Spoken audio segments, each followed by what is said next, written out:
Mr. Incoul's Misadventure by Edgar Saltus. Mr. Incoul, when Harman Incoul's wife died, the world in which he lived said that he would not marry again. The bereavement which he had suffered was known to be bitter, and it was reported that he might betake himself to some foreign land. There was, for that matter, nothing to keep him at home. He was childless, his tastes were too simple to make it necessary for him to reside as he had, hitherto, in New York, and moreover, he was a man whose wealth was proverbial. Had he so chosen, he had little else to do than to purchase a ticket and journey wheresoever he listed, and the knowledge of this ability may have been to him not without its consolations. Yet, if he attempted to map some plan, and think which spot he would prefer, he probably reflected that whatever place he might choose, he would, in the end, be not unlike the invalid who turns over in his bed, and then turns back again on finding the second position no better than the first. However fair another sky might be, it would not make his sorrow less acute. He was then one of those men whose age is difficult to determine. He had married when quite young, and at the time of his widowerhood he must have been nearly 40, but years had treated him kindly. His hair, it is true, was inclined to scantiness, and his skin was etiolated, but he was not stout, his teeth were sound, he held himself well, and his eyes had not lost their luster. At a distance, one might have thought him in the 30s, but in conversation, his speech was so measured, and about his lips there was a compression such that the ordinary observer fancied him older than he really was. His position was unexceptionable. He had inherited a mile of real estate in a populous part of New York, together with an accumulation of securities sufficient for the pay and maintenance of a small army. The foundations of this wealth had been laid by an ancestor, materially increased by his grandfather, and consolidated by his father, who had married a Miss Van Tromp, the ultimate descendant of the Dutch admiral. His boyhood had not been happy. His father had been a lean, taciturn, unlovable man, rigid in principles, stern in manner, and unyielding in his adherence to the narrowest tenets of Presbyterianism. His mother had died while he was yet in the nursery, and, in the absence of any softening influence, the angles of his earliest nature were left in the rough. At school, he manifested a vindictiveness of disposition which made him feared and disliked. One day, a comrade raised the lid of a desk adjoining his own. The raising of the lid was abrupt and possibly intentional. It jarred him in a task. The boy was dragged from him senseless and bleeding. In college, he became aggrieved at a tutor. For 3 weeks he had him shadowed, then, having discovered an irregularity in his private life, he caused to be laid before the faculty sufficient evidence to ensure his removal. Meanwhile, acting presumably on the principle that an avowed hatred is powerless, he treated the tutor as though the grievance had been forgotten. A little later, owing to some act of riotous insubordination, he was himself expelled, and the expulsion seemed to have done him good. He went to Paris and listened decorously to lectures at the Sorbonne, after which he strayed to Heidelberg, where he sat out 5 semesters without fighting a duel or making himself ill with beer. In his 4th summer abroad, he met the young lady who became his wife. His father died, he returned to New York, and thereafter led a model existence. He was proud of his wife and indulgent to her every wish. During the years that they lived together, there was no sign or rumor of the slightest disagreement. She was of a sweet and benevolent disposition, and though beyond a furtive coin he gave little to the poor, he encouraged her to donate liberally to the charities which she was solicited to assist. She was a woman with a quick sense of the beautiful, and in spite of the simplicity of his own tastes, he had a house on Madison Avenue rebuilt and furnished in such a fashion that it was pointed out to strangers as one of the chief palaces of the city. She liked, moreover, to have her friends about her, and while he cared as much for society as he did for the Negro minstrels, he insisted that she should give entertainments and fill the house with guests. In the winter succeeding the 15th anniversary of their marriage, Mrs. Incoul caught a chill, took to her bed and died, 48 hours later, of pneumonia. It was then that the world said that he would not marry again.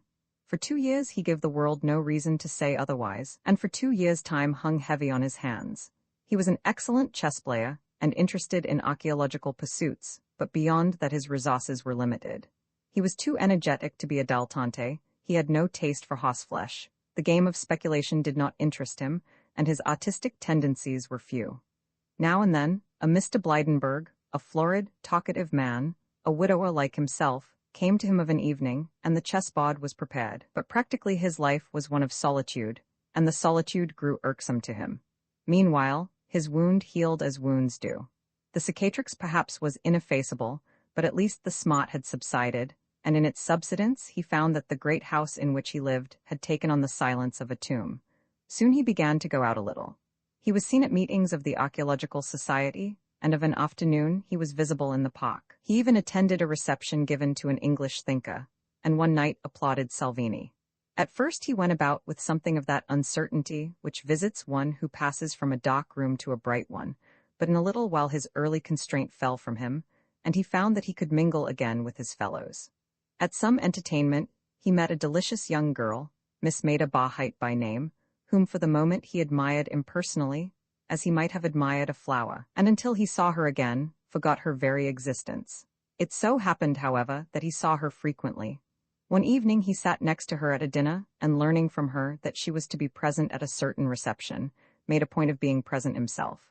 This reception was given by Mrs. Batchelor, a lady, well known in society, who kept an unrevised list, and at stated intervals issued invitations to the dead, divorced and defaulted. When she threw her house open, she liked to have it filled, and to her discredit, it must be said that in that she invariably succeeded. On the evening that Mr. Incoul crossed her vestibule, he was met by a hum of voices, broken by the rhythm of a waltz. The air was heavy, and in the hall was a smell of flowers and of food. The rooms were crowded. His friend Blydenburg was present, and with him his daughter. The Wainwarings, whom he had always known, were also there, and there were other people by whom he had not been forgotten, and with whom he exchanged a word, but for Miss Barhyte he looked at first in vain. He would have gone. A crowd was as irksome to him as solitude, but in passing an outer room elaborately supplied with paintings and bric-a-brac, he caught a glimpse of the girl talking with a young man whom he vaguely remembered to have seen in earlier days at his own home. He walked in. Miss Barhyte greeted him as an old friend. There were other people near her, and the young man with whom she had been talking turned and joined them, and presently passed with them into another room. Mr. Incoul found a seat beside the girl, and after a little unimportant conversation asked her a question at which she started. But Mr. Incoul was not in haste for an answer. He told her that with her permission, he would do himself the honor of calling on her later, and, as the room was then invaded by some of her friends, he left her to them, and went his way. The point of view on leaving the Villa Lennox Lee experienced a number of conflicting emotions, and at last found relief in sleep. The day that followed he passed in chambered solitude. It was possible that some delegate from Mr. Incoul might wish to exchange a word with him, and in accordance with the unwritten statutes of what is seemly, it behooved him to be in readiness for the exchange of that word. Moreover, he was expectant of a line from Maida, some word indicative of the course of conduct which he should pursue, some message, in fact, which would aid him to rise from the uncertainty in which he groped. As a consequence, he remained in his room. He was not one to whom solitude is irksome. Indeed, he had often found it grateful in its refreshment, but to be enjoyable solitude should not be coupled with suspense. In that case, it is uneasiness magnified by the infinite.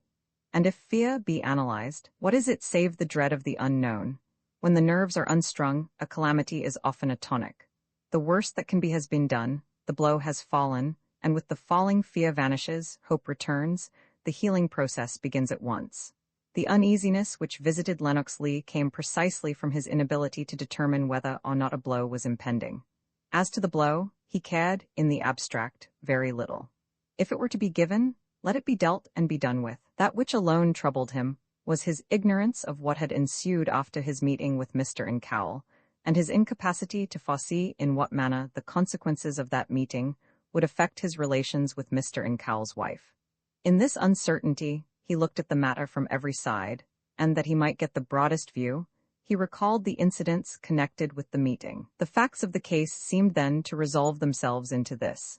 Mr. Incoul had unexpectedly returned to his home after midnight, and had met a friend of his wife's descending the stair. Their greeting, if formal, had been perfectly courteous. The departing guest had informed the returning husband at what hotel he was stopping, and that gentleman had expressed the hope that he was comfortable.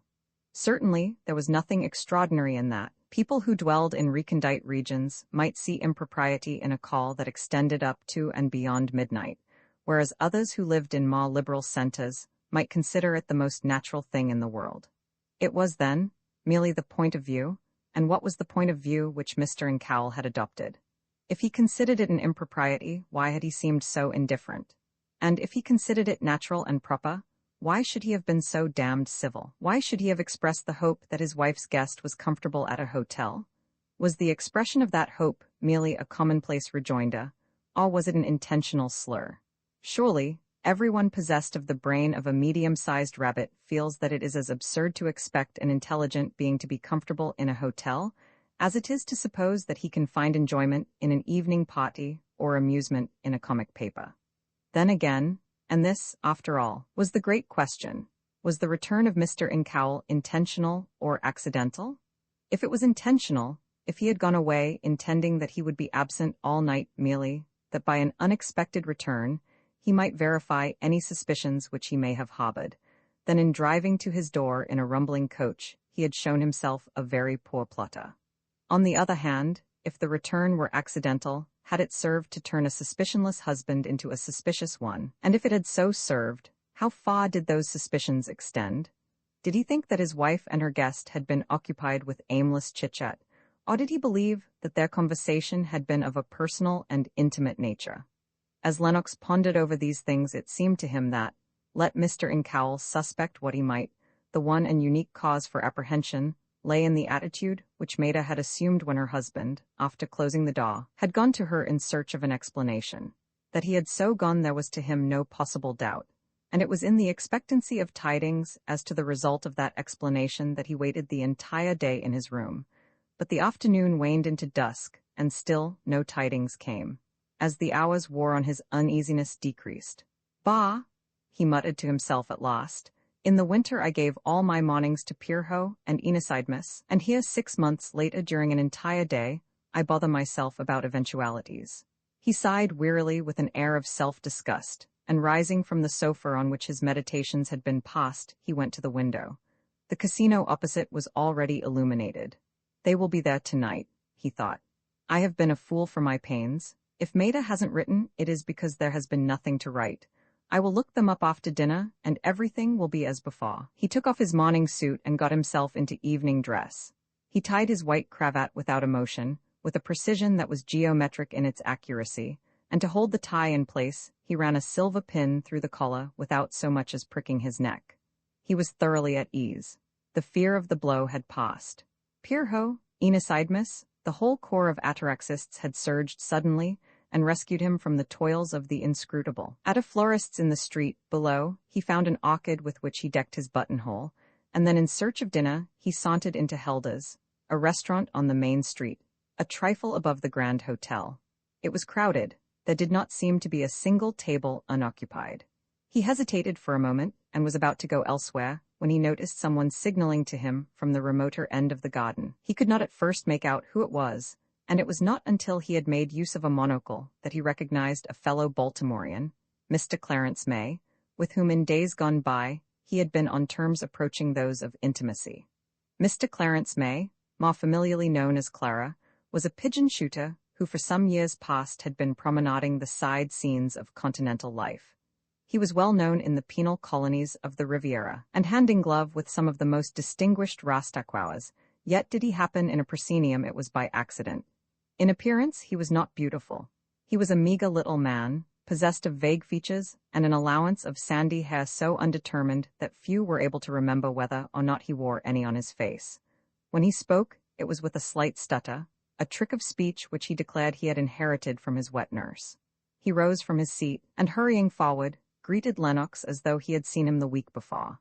He was anything but an idealist, yet he treated time as though it were the veriest fiction of the non-existent, and he bombarded no one with questions as to what had become of them, or where had they been. "I have just ordered dinner," he said, in his amusing stammer. "You must share it with me." And Lennox, who had not a prejudice to his name, accepted the invitation as readily as it was made. "I don't know," May continued when they were seated. "I don't know whether you will like the dinner. I have ordered very little. No soup, too hot, don't you think? No oysters, there are none. All out visiting," the man said. "For fish I have substituted a melon. Fish at the seaside is never good. Then we ought to have white truffles with a plain sauce, a Chateaubriand salad, a bit of cheese. Voila! How will that suit you?" Lennox nodded, as who should say, "Had I ordered it myself, it could not be more to my taste," and thus encouraged, May offered him a glass of Ama Picon, a beverage that smells like an orange and looks like ink. The dinner passed off pleasantly enough. The white truffles were excellent, and the Chateaubriand cooked to a turn. The only fault to be found was with the brie, which May seemed to think was not as flowing as it should be. "By the way," he said at last when coffee was served, "you know Myatt is here?" "Myatt? Who is Myatt?" "Why, good gad, my dear fellow, Myatt is Myatt, the one adorable, unique, divine Myatt. You don't mean to say you never heard of her?" "I do, though perhaps she may have had the good fortune to hear of me." "Heavens alive, man, don't you read the papers?"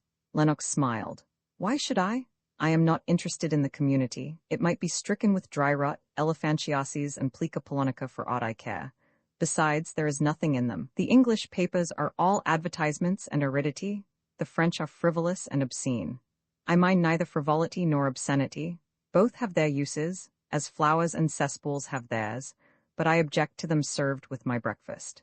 I think if once a year a man would read a summary of the 12 a month, he would get in 10 minutes a digest of all that might be necessary to know, and what is more to the point, he would have to his credit a clear profit of 200 hours at the very least, and 200 hours rightly employed are sufficient for the acquirement of such a knowledge of a foreign language as will permit a man to make love in it gracefully.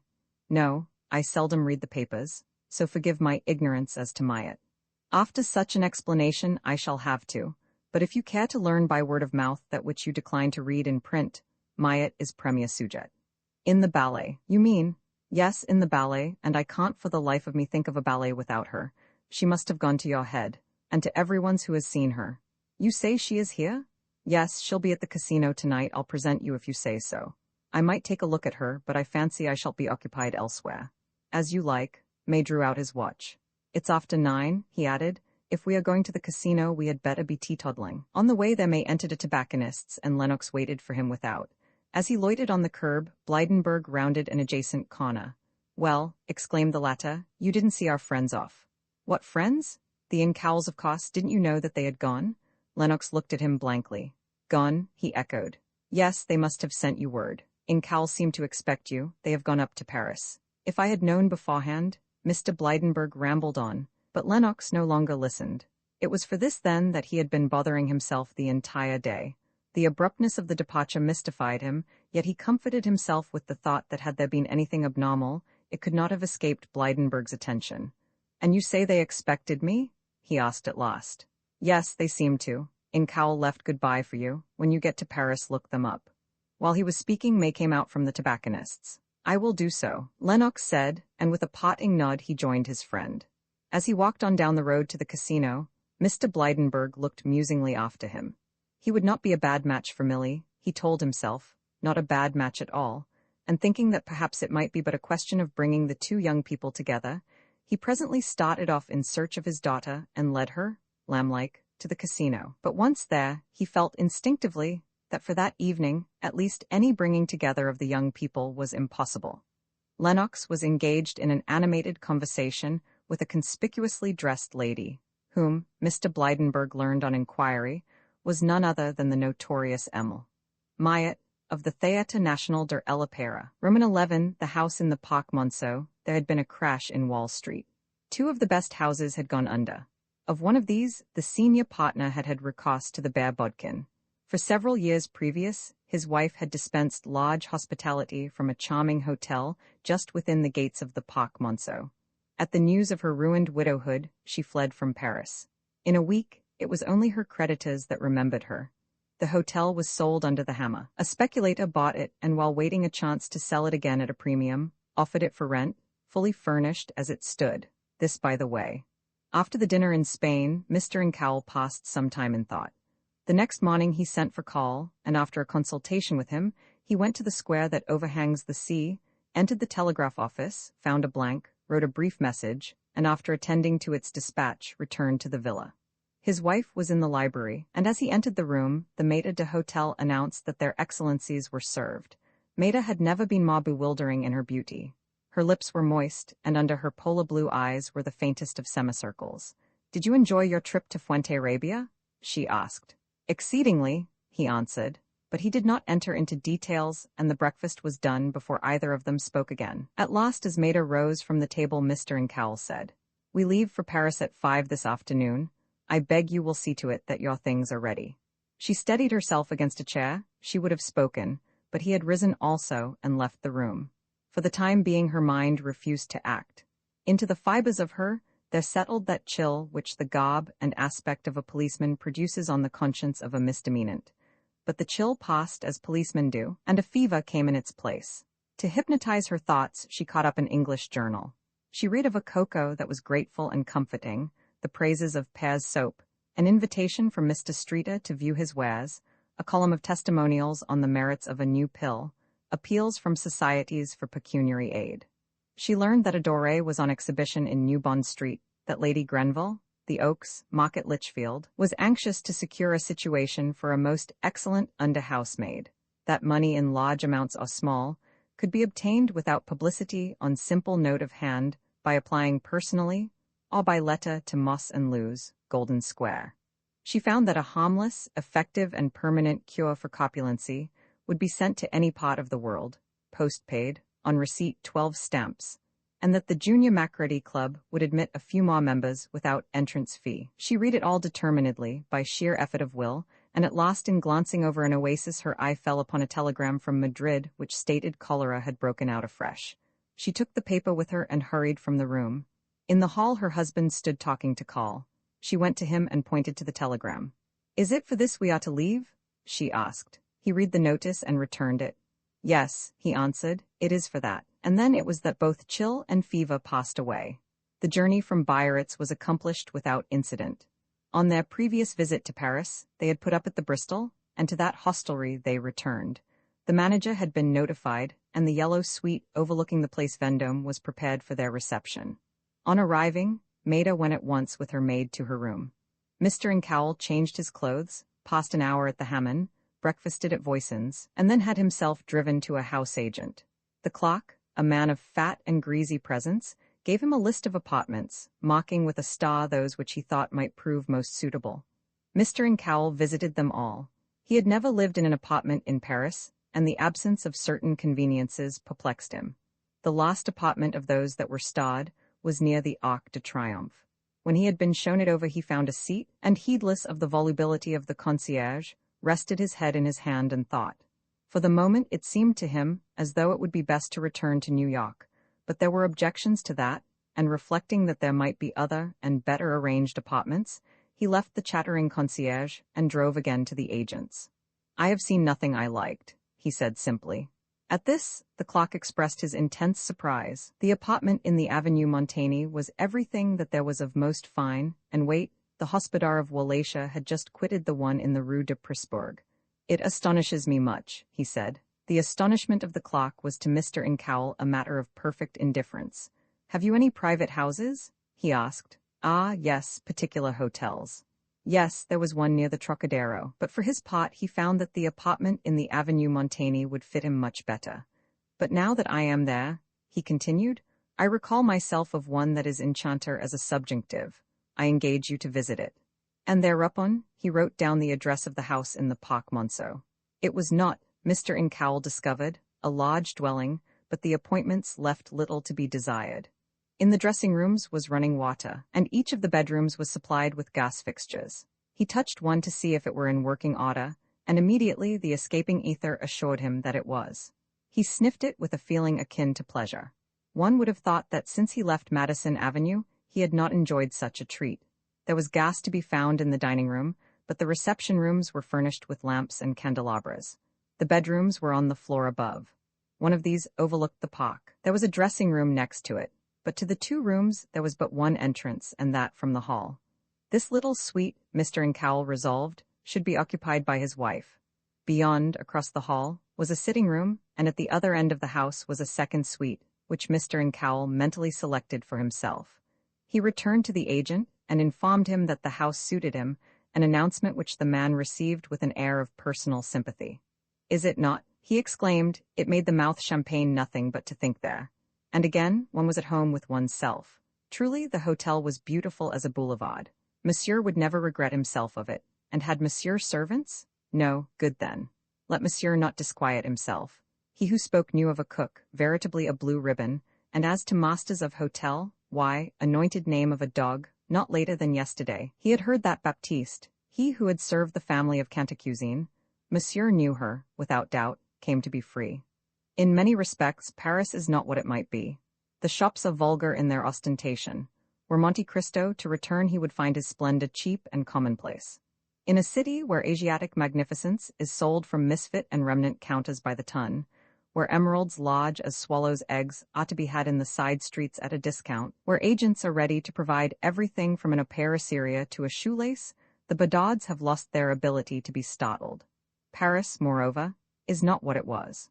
The suavity and civility for which it was proverbial have gone the way of other old-fashioned virtues.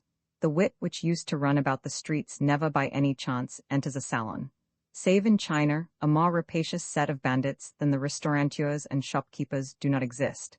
The theaters are haunts of ennui. The boulevards are filled with the worst-dressed set of people in the world. As for Parisian gaiety, there is nothing duller. No, not even a carnival. In winter the city is a tomb, in summer a furnace. In fact, there are dozens and dozens of places far more attractive, but there is not one where housekeeping is easier. The butcher and baker are invisible providers of the best of fare. The servants understand their duties and attend to them, and, given a little forethought and a good bank account, the Palace of the White Cat is there the most realizable of constructions. In a week's time, the house in the Parc Monceau ran in grooves. To keep it running, the tenants had absolutely nothing to do but to pay the bills.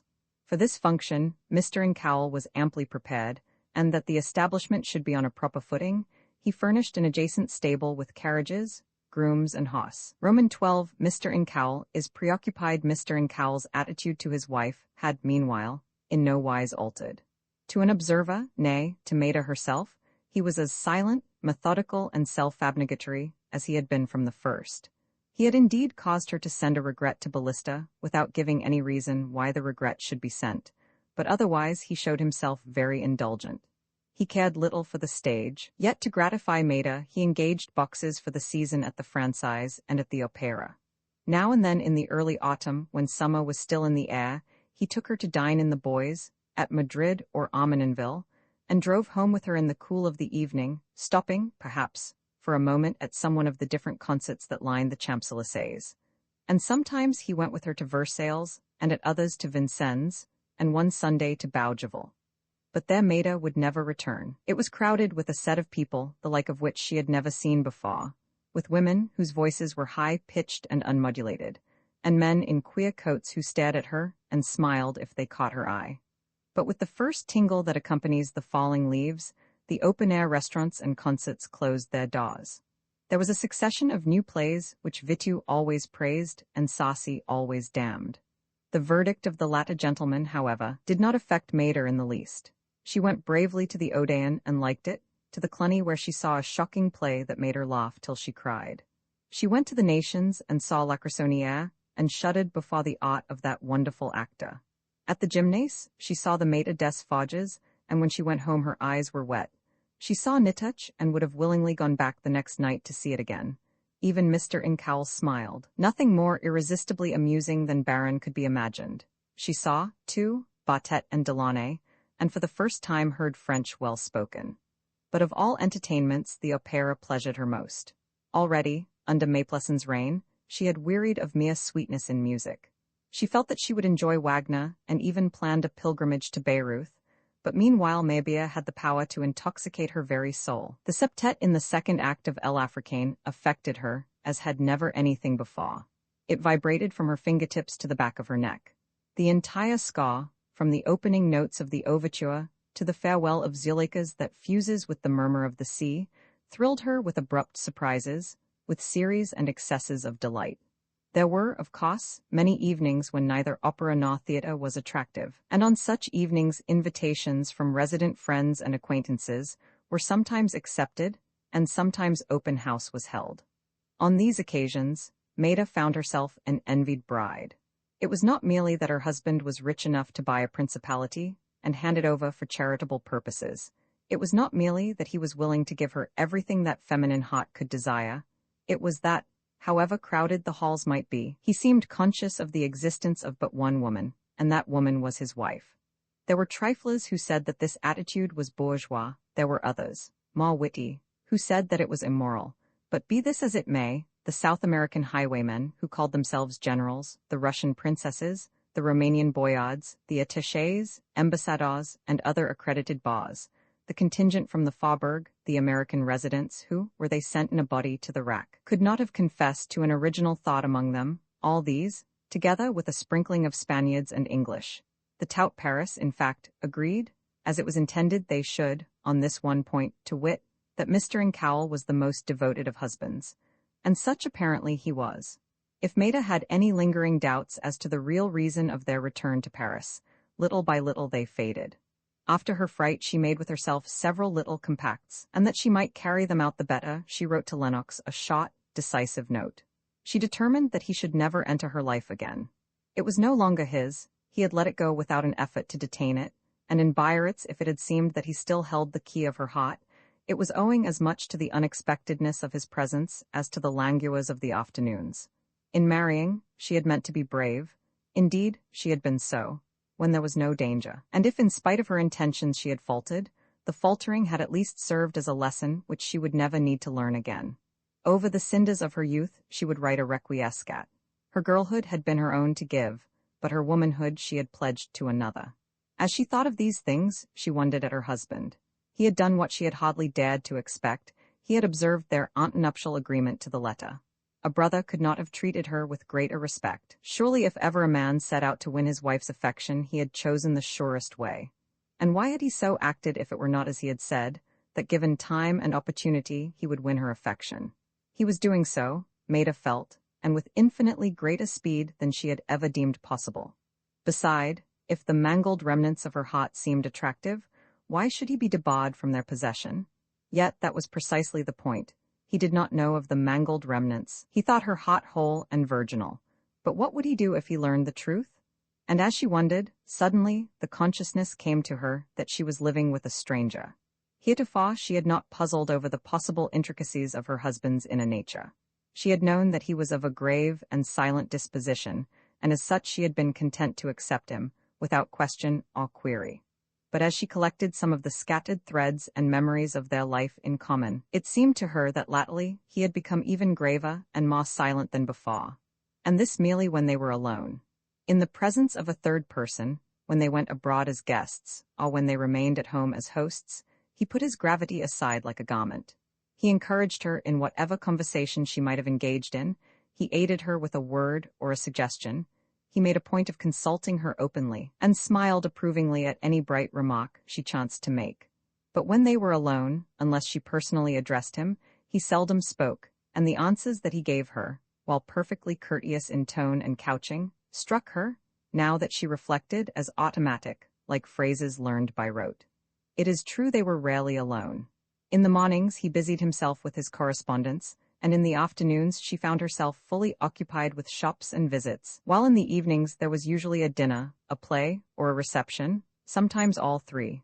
Since the season had begun, it was only now and then, once in 10 days perhaps, that an evening was passed en tête-à-tête. On such occasions he would take up a book and read persistently, or he would smoke, flicking the ashes from the cigar abstractedly with his little finger, and so sit motionless for hours, his eyes fixed on the cornice. It was this silence that puzzled her. It was evident that he was thinking of something, but of what? It could not be archaeology. He seemed to have given it up, and he was not a metaphysician, the only thinker, be it said, to whom silence is at all times permissible. At first she feared that his preoccupation might in some way be connected with the episodes at Biarritz, but this fear faded.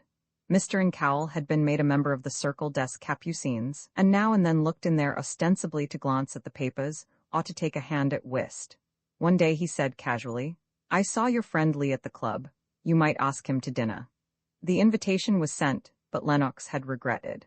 After that incident, it was impossible for her to suppose that her husband's preoccupation was in any wise connected with the intimacy which had subsisted between the young man and herself.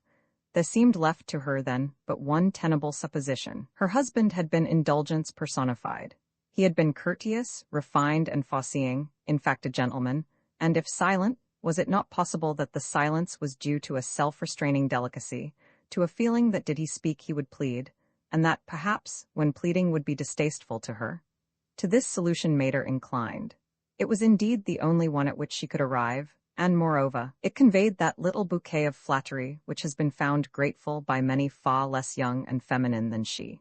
And so, one evening, for the further elucidation of the enigma, and with the idea that perhaps it needed but a word from her to cause her husband to say something of that which was on his mind, and which she was at once longing and dreading to hear. One evening, when he had seemed particularly abstracted, she bent forward and said, "Harmon, of what are you thinking?" She had never called him by his given name before. He started and half turned. "Of you," he answered, but Maida's heart sank. She saw that his eyes were not in hers, that they looked over and beyond her, as though they followed the fringes of an escaping dream. Roman 13, what may be heard in a green room one evening in November, a new ballet was given at the Opera. Its production had been heralded in the manner which has found most favor with Parisian impresarii. The dead walls of the capital were not adorned with colored lithographs. The advertising sheets held no notice of the coming performance. But for several weeks previous, the columns of the liveliest journals had teemed with items and discreet indiscretions. Through these measures, the curiosity of the tout Paris had been coerced afresh. And when the curtain, after falling on the second act of the favorite, parted again before the new ballet, there was hardly a vacant seat in the house. The box which Mr. Incoul had taken for the season was on what is known as the grand tier. It was roomy, holding 8 comfortably and 12 if need be. But Maida, who was adverse to anything that suggested crowding, was always disinclined to ask more than 5 or 6 to share it with her, and on the particular evening to which allusion is made, she extended her hospitality to but 4 people. Mr. and Mrs. Wainwaring and their daughter, New Yorkers like herself, and the Duc de la Duchesse, a nobleman who served as figurehead to the Cercle des Capucines, and who, so ran the gossip, was anxious to effect an exchange of his coroneted freedom for the possession of Miss Wainwaring and a bundle or 2 of her father's securities. During the entr'acte that preceded the ballet, the box was invaded by a number of visitors, young men who were indebted to Maida for a dinner or a cup of tea, and by others who hoped that such indebtedness was still in store for them. There came, too, a popular artist who wished to paint Maida's portrait for the coming salon, and an author who may have had much cleverness, but who never displayed it to anyone. As the invasion threatened to continue, Mr. Incoul went out in the corridor, where he was presently joined by the Duke, who suggested that they should visit the foyer. They made their way down the giant stair, and turning through the lobby passed on through the corridor that circles the stalls until they reached a door guarded from non-subscribers by a Suis about whose neck there drooped a medallion chain of silver. By him, the door was opened wide, and the 2 men passed on through a forest of side scenes till the foyer de la danse was reached. It was a spacious apartment, well lighted and lined with mirrors. The furniture was meager, a dozen armoire chairs and lounges of red plush. It was not beautiful, but then what market ever is? To Mr. Incoul it was brilliant as a café, and equally vulgar. From dressing rooms above and beyond there came a stream of willowy girls. Few among them were pretty, and some there were whose faces were repulsive, but the majority were young. Some indeed, the rats as they are called, were mere children. Here and there was a mother of the MME, cardinal type, armed with an umbrella and prepared to listen to offers. As a rule, however, the young ladies of the ballet were quite able to attend to any little matter of business without maternal assistance. The Italian element was easily distinguishable. There was the ultra-darkness of the eye, the faint umber of the skin, the rich of vitality, in fact, of which the anemic daughters of Paris were unpossessed. And now and then the Gothic gutturals of the Spanish were heard, preceded by a wave of Gallic. That night the subscribers to the stalls were out in full force. There were Jew bankers in plenty, there were detachments from the Jockey and the Miraltons, 1 or 2 foreign representatives, a few high functionaries, the Minister of the Interior, and he of the Fine Arts, a member of the imperial family of Russia, a number of stockbrokers and an Arab sheikh flanked by an interpreter. Before the curtain rose, battalions of ballerines formed on the stage, and after the performance began they were succeeded by others, the first contingent returning to the dressing rooms, all loitering in the foyer. In this way, there was a constant coming and going accompanied by the murmur of the spectators beyond and the upper notes of the flute. Mr. Incoul was growing weary.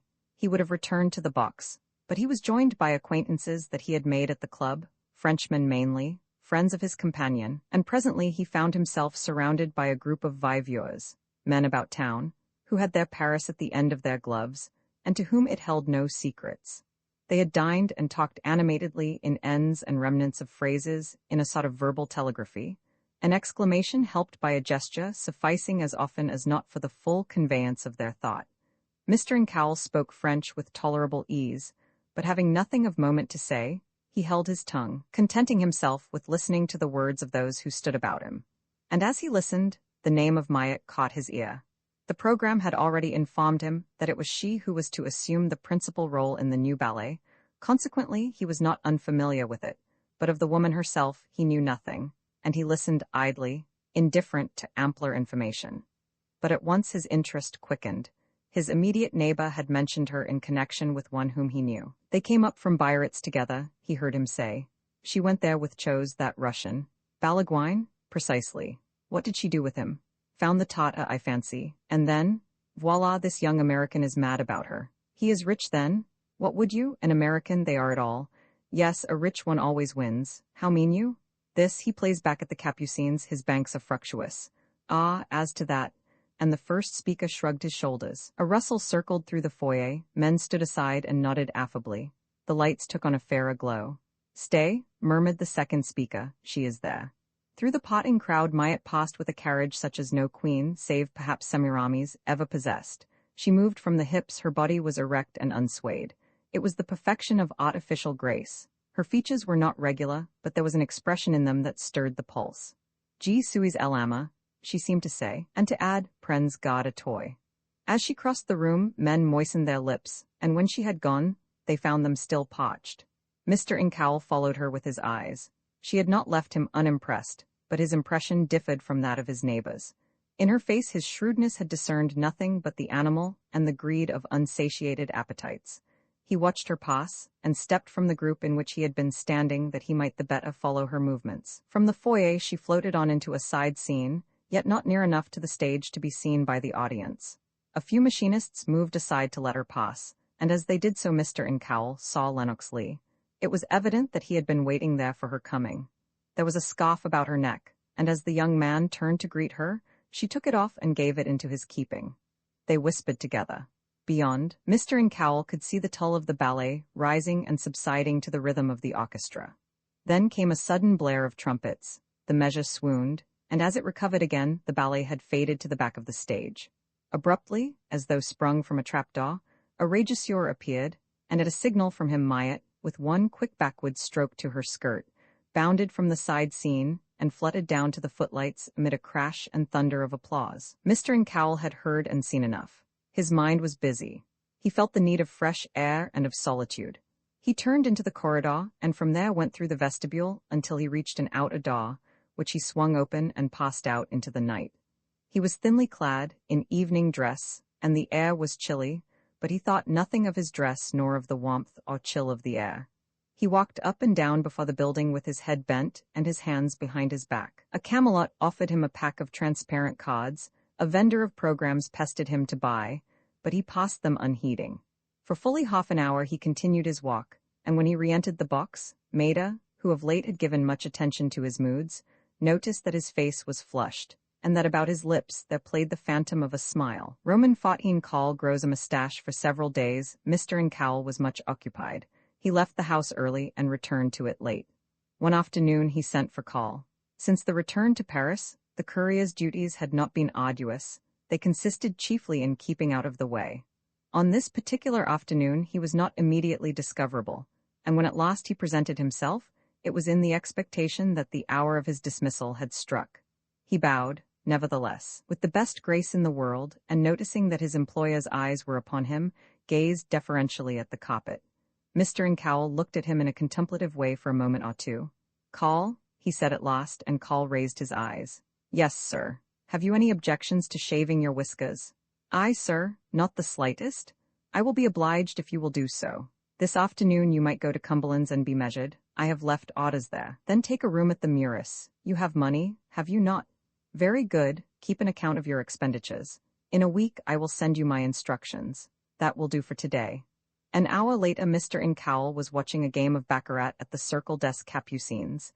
Meanwhile, Lennox Lee had given much of his time to the pleasures of Myatt's society. In making her acquaintance at Biarritz, he had been actuated partly by the idleness of the moment and partly by the attracting face of celebrity. He had never known a danseuse. Indeed, heretofore, his acquaintance with women had been limited to those of his own monde, and during the succeeding days he hovered about her more that he might add a new photograph to a mental album than with any idea of conquest. She amused him extremely. In her speech she displayed a recklessness of adjective such as he had never witnessed before. It was not that she was brilliant, but she possessed that stereotyped form of repartee which is known as bagout, and which the Parisian takes to naturally and without effort. Myatt seemed to have acquired it in its supremest expression. One day, for instance, the curiosity of her circle of admirers was aroused by a young actress who, while painfully plain, squandered coin with remarkable ease. "Whom do you suppose she gets the money from?" someone asked, and Myatt, without so much as drawing breath, answered serenely, "A blind man." In spite of the bagout, Myatt was not a Parisian. She was born in the provinces at Orleans, and was wont to declare herself a lineal descendant of Joan of Arc. She lied with perfect composure. If reproached, she curled her lips. "Lies whiten the teeth," she would say, an argument which it was impossible to refute. Under the Empire she would have been a success. Under a republic she complained of the difficulty of making two ends meet. Now Lennox was not rich, but he was an American, and the Americans have assumed in Paris the position which the English once held. Their coffers are considered inexhaustible. On this subject, thanks to Mrs. Mackay, Mr. Incoul, the Vanderbilts, the Astors, and a dozen others, there is now no doubt in the mind of the French. To be an American is to be a Vesuvius of gold pieces. As a native of the land of millions, Lennox found that his earliest attentions were received with smiles, and in time when a Russian became so scratched that the Tatar was visible, Myatt welcomed him with undisguised favor. Like many another, Lennox had his small vanities. He would have liked to have thought himself indispensable to Maida's happiness, but in her absence he did not object to being regarded as the cavalier servant of the First Lady of the ballet. Between the two women the contrast was striking. Myatt, as has been hinted, was reckless of adjective. She was animal, imperious, and at times frankly vulgar. Maida was her antithesis. She shrank from costness as from a deformity. Both represented love, but they represented the extremes.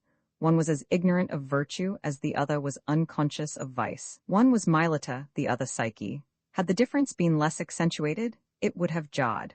But the transition was immeasurable. It was like a journey from the fjords of Norway to the jungles of Hindustan. That Psyche was regretted goes without the need of telling, but Mylata has enchantments which are said to lull regret. In the second week of October, the bathing was still delicious. The waves encircled one in a large, abrupt embrace. Myatt would have liked to remain. The beach was a daily triumph for her. There was not a woman in the world who could have held herself in the scantiest of costumes, under the fire of 1,000 eyes, as gracefully as she. No sedan chair for her indeed. No hurrying, no running, no enveloping wrap. No pretense or attempt to avoid the scrutiny of the bystanders. There was nothing of this for her. She crossed the entire width of sand, calmly, slowly, an invitation on her lips and with the walk and majesty of a queen. The amateurs, as usual, were tempted to applaud. It was indeed a triumph, an advertisement to boot, and one which she would have liked to prolong. But she was needed at the opera, and so she returned to Paris accompanied by Lennox Lee. In Paris, it is considered inconvenient for a pretty woman to go about on foot, and as for cabs, where is the self-respecting chorus girl who would consent to be seen in one? Myatt was very positive on this point, and Lennox agreed with her thoroughly. He did not, however, for that reason offer to provide an equipage. Indeed, the wherewithal was lacking.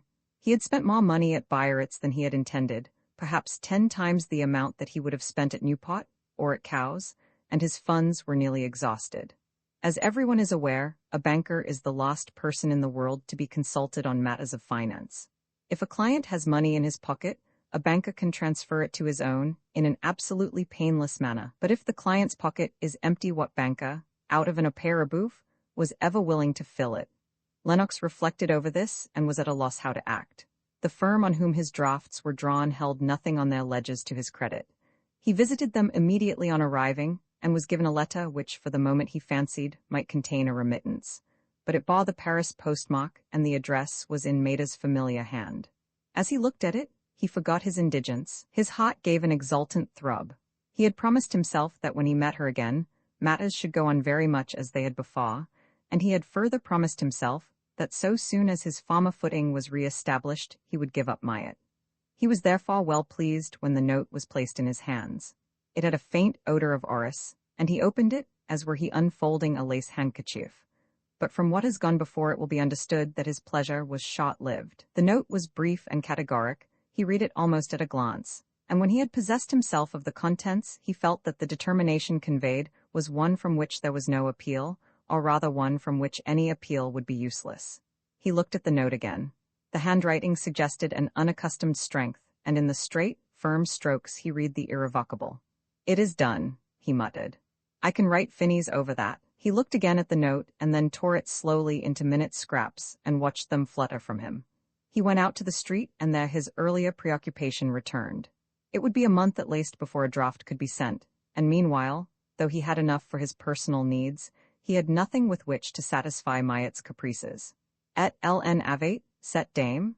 The thought of separating from her did not occur to him, or if it did it was in that hazy, indistinguishable form in which eventualities sometimes visit the perplexed. If Maida's note had been other, he would have washed his hands of Myatt, but now apparently she was the one person on the continent who cared when he came and when he went. In his present position, he was like one who, having sprained an ankle, learns the utility of a crutch. The idea of losing it was not agreeable. Beside, the knowledge that his intimacy with the woman had been envied by grandees with unnumbered hats was to him a source of something that resembled consolation. Presently he reached the boulevard. He was undecided what to do or where to turn, and as he loitered on the curb, the silver head of a stick was waved at him from a passing cab. In a moment the vehicle stopped. May alighted and shook him by the hand. "I am on my way to the Capucines," he explained, in his blithesome stutter. "There's a big game on, why not come too?" "A big game of what?" "Why baccarat of course. What did you suppose? Marbles?" Lennox fumbled in his waistcoat pocket. "Yes, I'll go," he said. 5 minutes later he was standing in a crowded room before a green table. He had never gambled and hardly knew one card from another. But baccarat can be learned with such facility that after 2 deals a raw recruit can argue with a veteran as to whether it is better to stand on 5 or to draw. Lennox watched the flight of notes, gold, and counters. He listened to the monotonous calls. "J.N. Don? Cot? Newf?" The end of the table at which he stood seemed to be unlucky. He moved to the other, and presently he leaned over the shoulder of a gamester and put down a few louis. In an hour he left the room with 27,000 francs. A fraction of it he put in his card case, the rest he handed to Myatt. It was not a large sum, but its dimensions were satisfactory to her. "Si petit chat," she said to herself. "G savais bien quil ni ferrate pas le lapin." And of the large azure notes she made precisely 1 bite. Thereafter for some weeks things went on smoothly enough. Myatt's mornings were passed at rehearsals, but usually the afternoons were free, and late in the day she would take Lennox to the Cascade, or meet him there and drive back with him to dinner. In the evenings there was the inevitable theatre, with supper afterwards at some cabaret à la mode. And sometimes when she was overfatigued, Lennox would go to the club and try a hand at baccarat. He was not always so fortunate as on the first day, but on the whole his good luck was noticeable. It is possible, however, that he found the excitement enervating. He had been used to a much quieter existence, one that if not entirely praiseworthy was still outwardly decorous, and suddenly he had been pitchforked into that narrowest of circles which is called Parisian life. He may have liked it at first, as one is apt to like any novelty, but to nerves that are properly attuned a little of its viciousness goes a very great way. It may be that it was beginning to exert its usual dissolvent effect. In any event, Lennox, who all his life had preferred water to wine, found absinthe grateful in the morning. One afternoon, shortly after the initial performance of the new ballet, he went from his hotel to the apartment which Myatt occupied in the Rue Pierre-Charon. He was informed that she was not at home. He questioned the servant as to her whereabouts, but the answers he received were vague and unsatisfactory.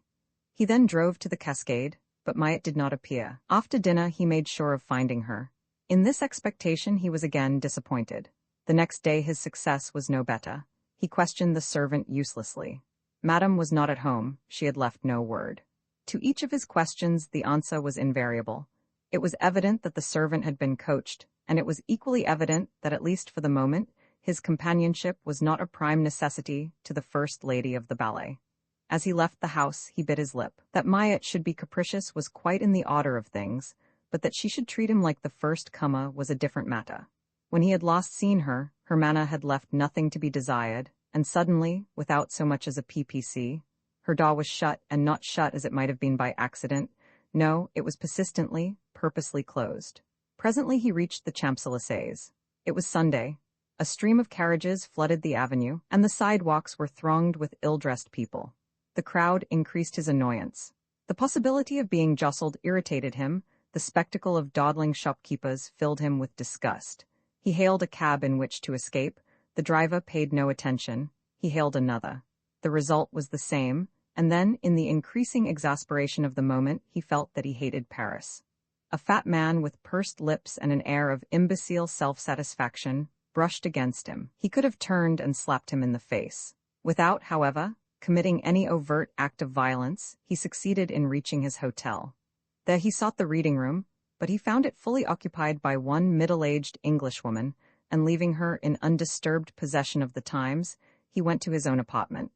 A day or two before he had purchased a copy of a much-applauded novel, and from it he endeavored to extract a sedative.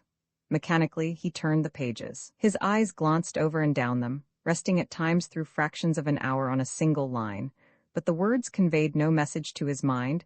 His thoughts were elsewhere. They surged through vague perplexities and hovered over shadowy enigmas, until at last he discovered that he was trying to read in the dark. He struck a light and found that it was nearly 7. "I will dress," he told himself, "and dine at the club." In half an hour he was on his way to the Capucines. The streets were still crowded, and the Avenue der Elopera, in which his hotel was situated, vibrated as were it the main artery of the capital. As he approached the boulevard, he thought that it would perhaps be wiser to dine at a restaurant. He was discomfited, and he was not sure but that the myriad tongue of gossip might not be already busy with the cause of his discomfiture. He did not feel talkative, and were he taciturn at the club, he knew that it would be remarked. Bignon's was close at hand. Why not dine there? In his indecision, he halted before an adjacent shop and stood for a moment looking in the window, apparently engrossed by an assortment of strass and imitation pearls. The proprietress was lounging in the doorway.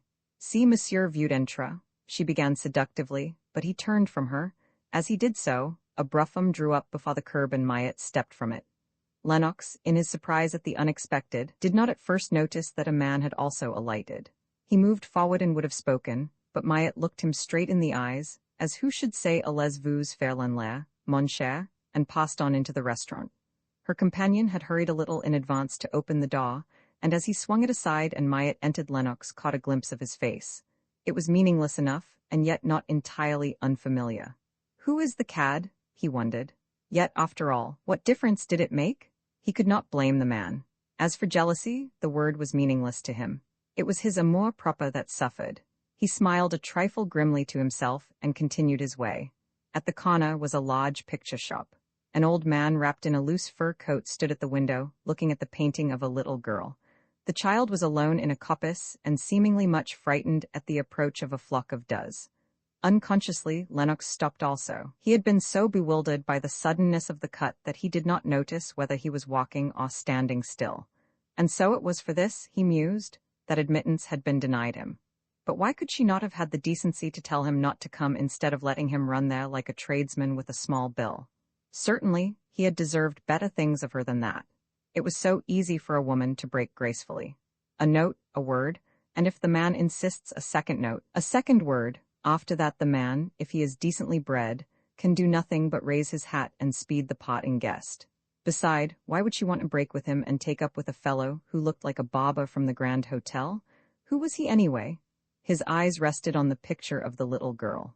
The representation of her childish fright almost diverted his thoughts, but all the while there was an undercurrent which in some dim way kept telling him that he had seen the man's face before. And as he groped in his memory, the picture of the child faded as might a picture in a magic lantern, and in its place, vaguely at first and gradually better defined, he saw, standing in the moonlight on a white road, a coach and four. To the rear was the terrace of a hotel, and beyond was a shimmering bay like to that which he had seen at San Sebastian. "My God," he cried aloud, "it's Incoul's courier." The old man in the fur coat looked at him nervously and shrank away. Roman 15 May expostulates that evening the Wainwarings and the Blydenburgs dined at the house in the Parc Monceau. The Blydenburgs had long since deserted Biarritz, but the return journey had been broken at Luchon, and in that resort The days had passed them by like chapters in a stupid fairy tale. They were now on their way home. The pleasures of the continent had begun to pall, and during the dinner, Mr. Blydenburg took occasion to express his opinion on the superiority of American institutions over those of all other lands, an opinion to which he lent additional weight by repeating from time to time that New York was quite good enough for him. There were no other guests. Shortly before 10, the Wainwarings left, and as Blydenburg was preparing to take his daughter back to the hotel, Mr. Incoul said that he would be on the boulevard later, and did he care to have him he would take him to the club, a proposition to which Blydenburg at once agreed. "Harmon," said Maida when they were alone, "are you to be away long?" During dinner she had said but little. Latterly she had complained of sleeplessness, and to banish the insomnia a physician had recommended the usual bromide of potassium. As she spoke, Mr. Incoul noticed that she was pale. "Possibly not," he answered. She had been standing before the hearth, her bare arm resting on the velvet of the mantel, and her eyes following the flicker of the burning logs. But now she turned to him. "Do you remember our pact?" she asked. He looked at her but said nothing. She moved across the room to where he stood. One hand just touched his sleeve, the other she raised to his shoulder and rested it there for a second's space.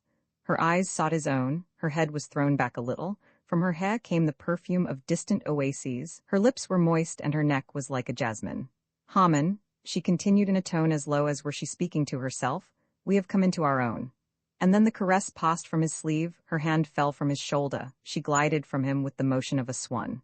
"Come to me when you return," she added. Her face had lost its pallor, it was flushed, but her voice was brave.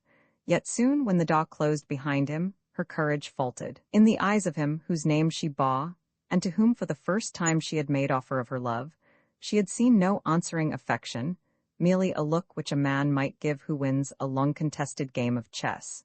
But presently she reassured herself. If at the avowal her husband had seemed triumphant, in very truth what was he else? She turned to a mirror that separated the windows and gazed at her own reflection.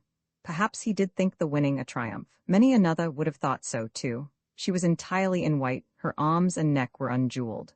"I look like a bride," she told herself, and then, with the helplessness of regret, she remembered that brides wear orange blossoms, but she had none. The idler in Paris is apt to find Sunday evenings dull. There are many houses open, it is true, but not infrequently the idler is disinclined to receptions, and as to the theatres, it is bourgeois to visit them. There is, therefore, little left save the clubs, and on this particular Sunday evening, when Mr. Incoul and Blydenburg entered the Capucines, they found it tolerably filled. A lackey in silk knee breeches and livery of pale blue came to take their coats. It was not, however, until Blydenburg had been helped off with his, that he noticed that Mr. Incoul had preferred to keep his own on. The two men then passed out of the vestibule into a room in which was a large table littered with papers, and from there into another room where a man whom Mr. Incoul recognized as Deleditche was dozing on a lounge, and finally a room was reached in which most of the members had assembled. "It reminds me of a hotel," said Blydenburg. "It is," his friend answered shortly. He seemed preoccupied as were he looking for someone or something, and presently, as they approached a green table about which a crowd was grouped, Blydenburg pulled him by the sleeve. "That's young lay dealing," he exclaimed. To this Mr. Incoul made no reply. He put his hand in a lower outside pocket of his overcoat and assured himself that a little package which he had placed there had not become disarranged. On hearing his name, Lennox looked up from his task. A Frenchman who had just entered the room nodded affably to him and asked if he were lucky that evening. "Lucky?" cried someone who had caught the question. "I should say so. His luck is something insolent. He struck a match a moment ago and it lit." The whole room roared. French matches are like French cigars in this. There is nothing viler. It is just possible that the parental republic has views of its own as to the injuriousness of smoking and seeks to discourage it as it would a vice. But this is as it may be. Everyone laughed, and Lennox with the others. Mr. Incoul caught his eye and bowed to him across the table. Blydenburg had already smiled and bowed in the friendliest way. He did not quite care to see Mrs. Manhattan's brother dealing at baccarat, but after all, when one is at Rome, "Do you care to play?" Mr. Incoul asked. "Humph, I might go a louis or two for a flyer." They had both been standing behind the croupier, but Mr. Incoul then left his companion, and passing around the table stopped at a chair which was directly on Lennox's left. In this chair a man was seated, and before him was a small pile of gold. As the cards were dealt the gold diminished, and when it dwindled utterly and at last disappeared, the man rose from his seat and Mr. Incoul dropped in it. From the overcoat pocket, in which he had previously felt, he drew out a number of 1,000-franc notes. They were all unfolded, and under them was a little package. The notes, with the package beneath them, were placed by Mr. Incoul where the pile of gold had stood. One of the notes he then threw out in the semicircle. A man seated next to him received the cards which Lennox dealt. "I give," Lennox called in French. "Card," the man answered. It was a face card that he received. 6, Lennox announced. Mr. Incoul's neighbor could boast of nothing. The next cards that were dealt on that end of the table went to a man beyond. Mr. Incoul knew that did that man not hold higher cards than the banker, the cards in the succeeding deal would come to him. He took a handful of notes and reached them awkwardly enough across the space from which Lennox dealt. For 1 second his hand rested on the talon, then he said, "A cheval," which, being interpreted, means half on one side and half on the other. The croupier took the notes and placed them in the proper position. 9, Lennox called. He had won at both ends of the table. The croupier drew in the stakes with his rake. "Gentlemen," he droned, "make your game." Mr. Incoul pushed out 5,000 francs. The next cards on the left were dealt to him. 9, Lennox called again, and then a very singular thing happened. The croupier leaned forward to draw in Mr. Incoul's money, but just as the rake touched the notes, Mr. Incoul drew them away. "Monsieur," exclaimed the croupier. The eyes of everyone were upon him.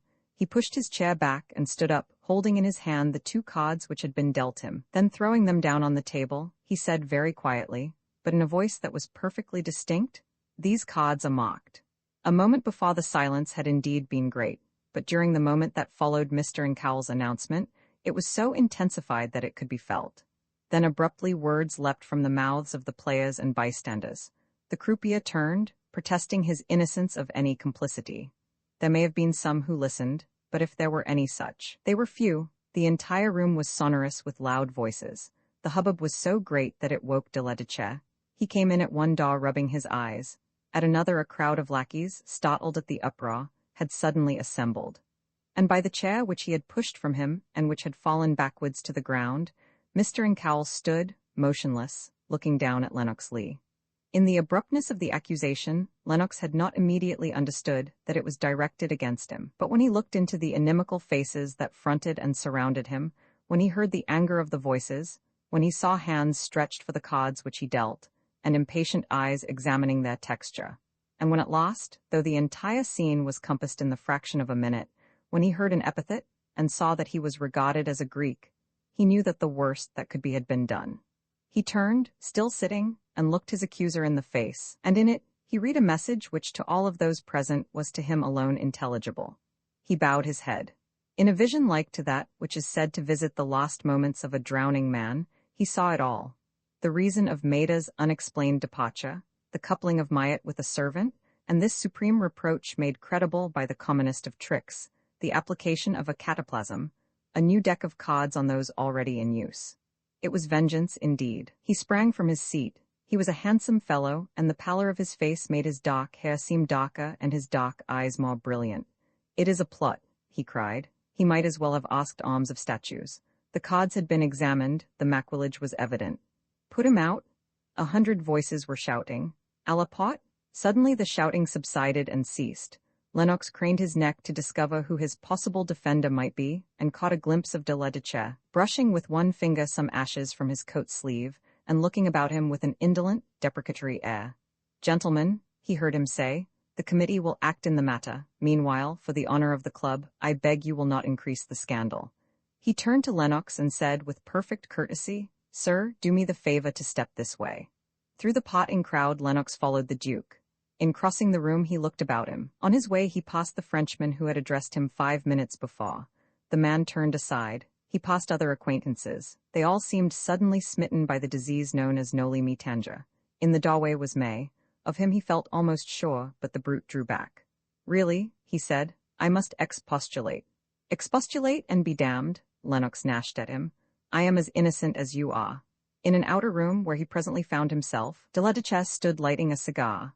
That difficult operation terminated, he said slowly, with that rise and fall of the voice which is peculiar to the Parisian when he wishes to appear impressive, "You had better go now, and if you will permit me to offer you a bit of advice, I would recommend you to send a resignation to any clubs of which you may happen to be a member.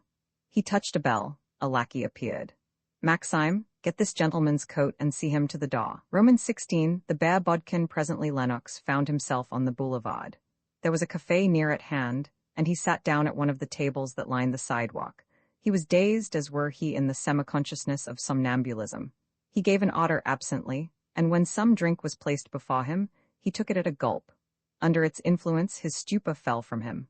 The necessity, the obligation of proving his innocence presented itself, but with it, hand in hand, came the knowledge that such proof was impossible. Even his luck at play would be taken as corroboratory of the charge. Were he to say that the marked cards had been placed on the talon by Incoul, who was there outside the aisles of the insane that would listen to such a defense? To compel attention, he would be obliged to explain the act and state its reason. And that explanation he could never give. He could not exculpate himself at the cost of a woman's fame. Whichever way he turned, dishonor stood before him. The toils into which he had fallen had been woven with a cunning so devilish in its clairvoyance that every avenue of escape was closed. He was blockaded in his own disgrace. He rested his head in his hand and moaned aloud. Presently, with the instinct of a hunted beast, he felt that people were looking at him. He feared that some of his former acquaintances, on leaving the club, had passed and seen him sitting there, and among them, perhaps Incoul. He threw some money in the saucer and hurried away. There were still many people about. To avoid them he turned into a side street and walked on with rapid step. Soon he was in the Rue de la Paix. It was practically deserted. On a corner, a young ruffian in a slouch hat was humming, Eugene, 2 emphises langueur, and beating time to the measure with his foot.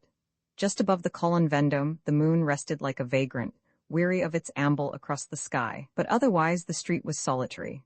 Through its entire length but one shop was open, and as Lennox approached it, a man came out to arrange the shutters. From the doorway, a thin stream of light still filtered on the pavement. In the window were globes filled with colored liquids, and beyond at a counter a clock was tying a parcel. Lennox entered. "Give me a Privas," he said, and when the clock had done so, he asked him to make up a certain prescription.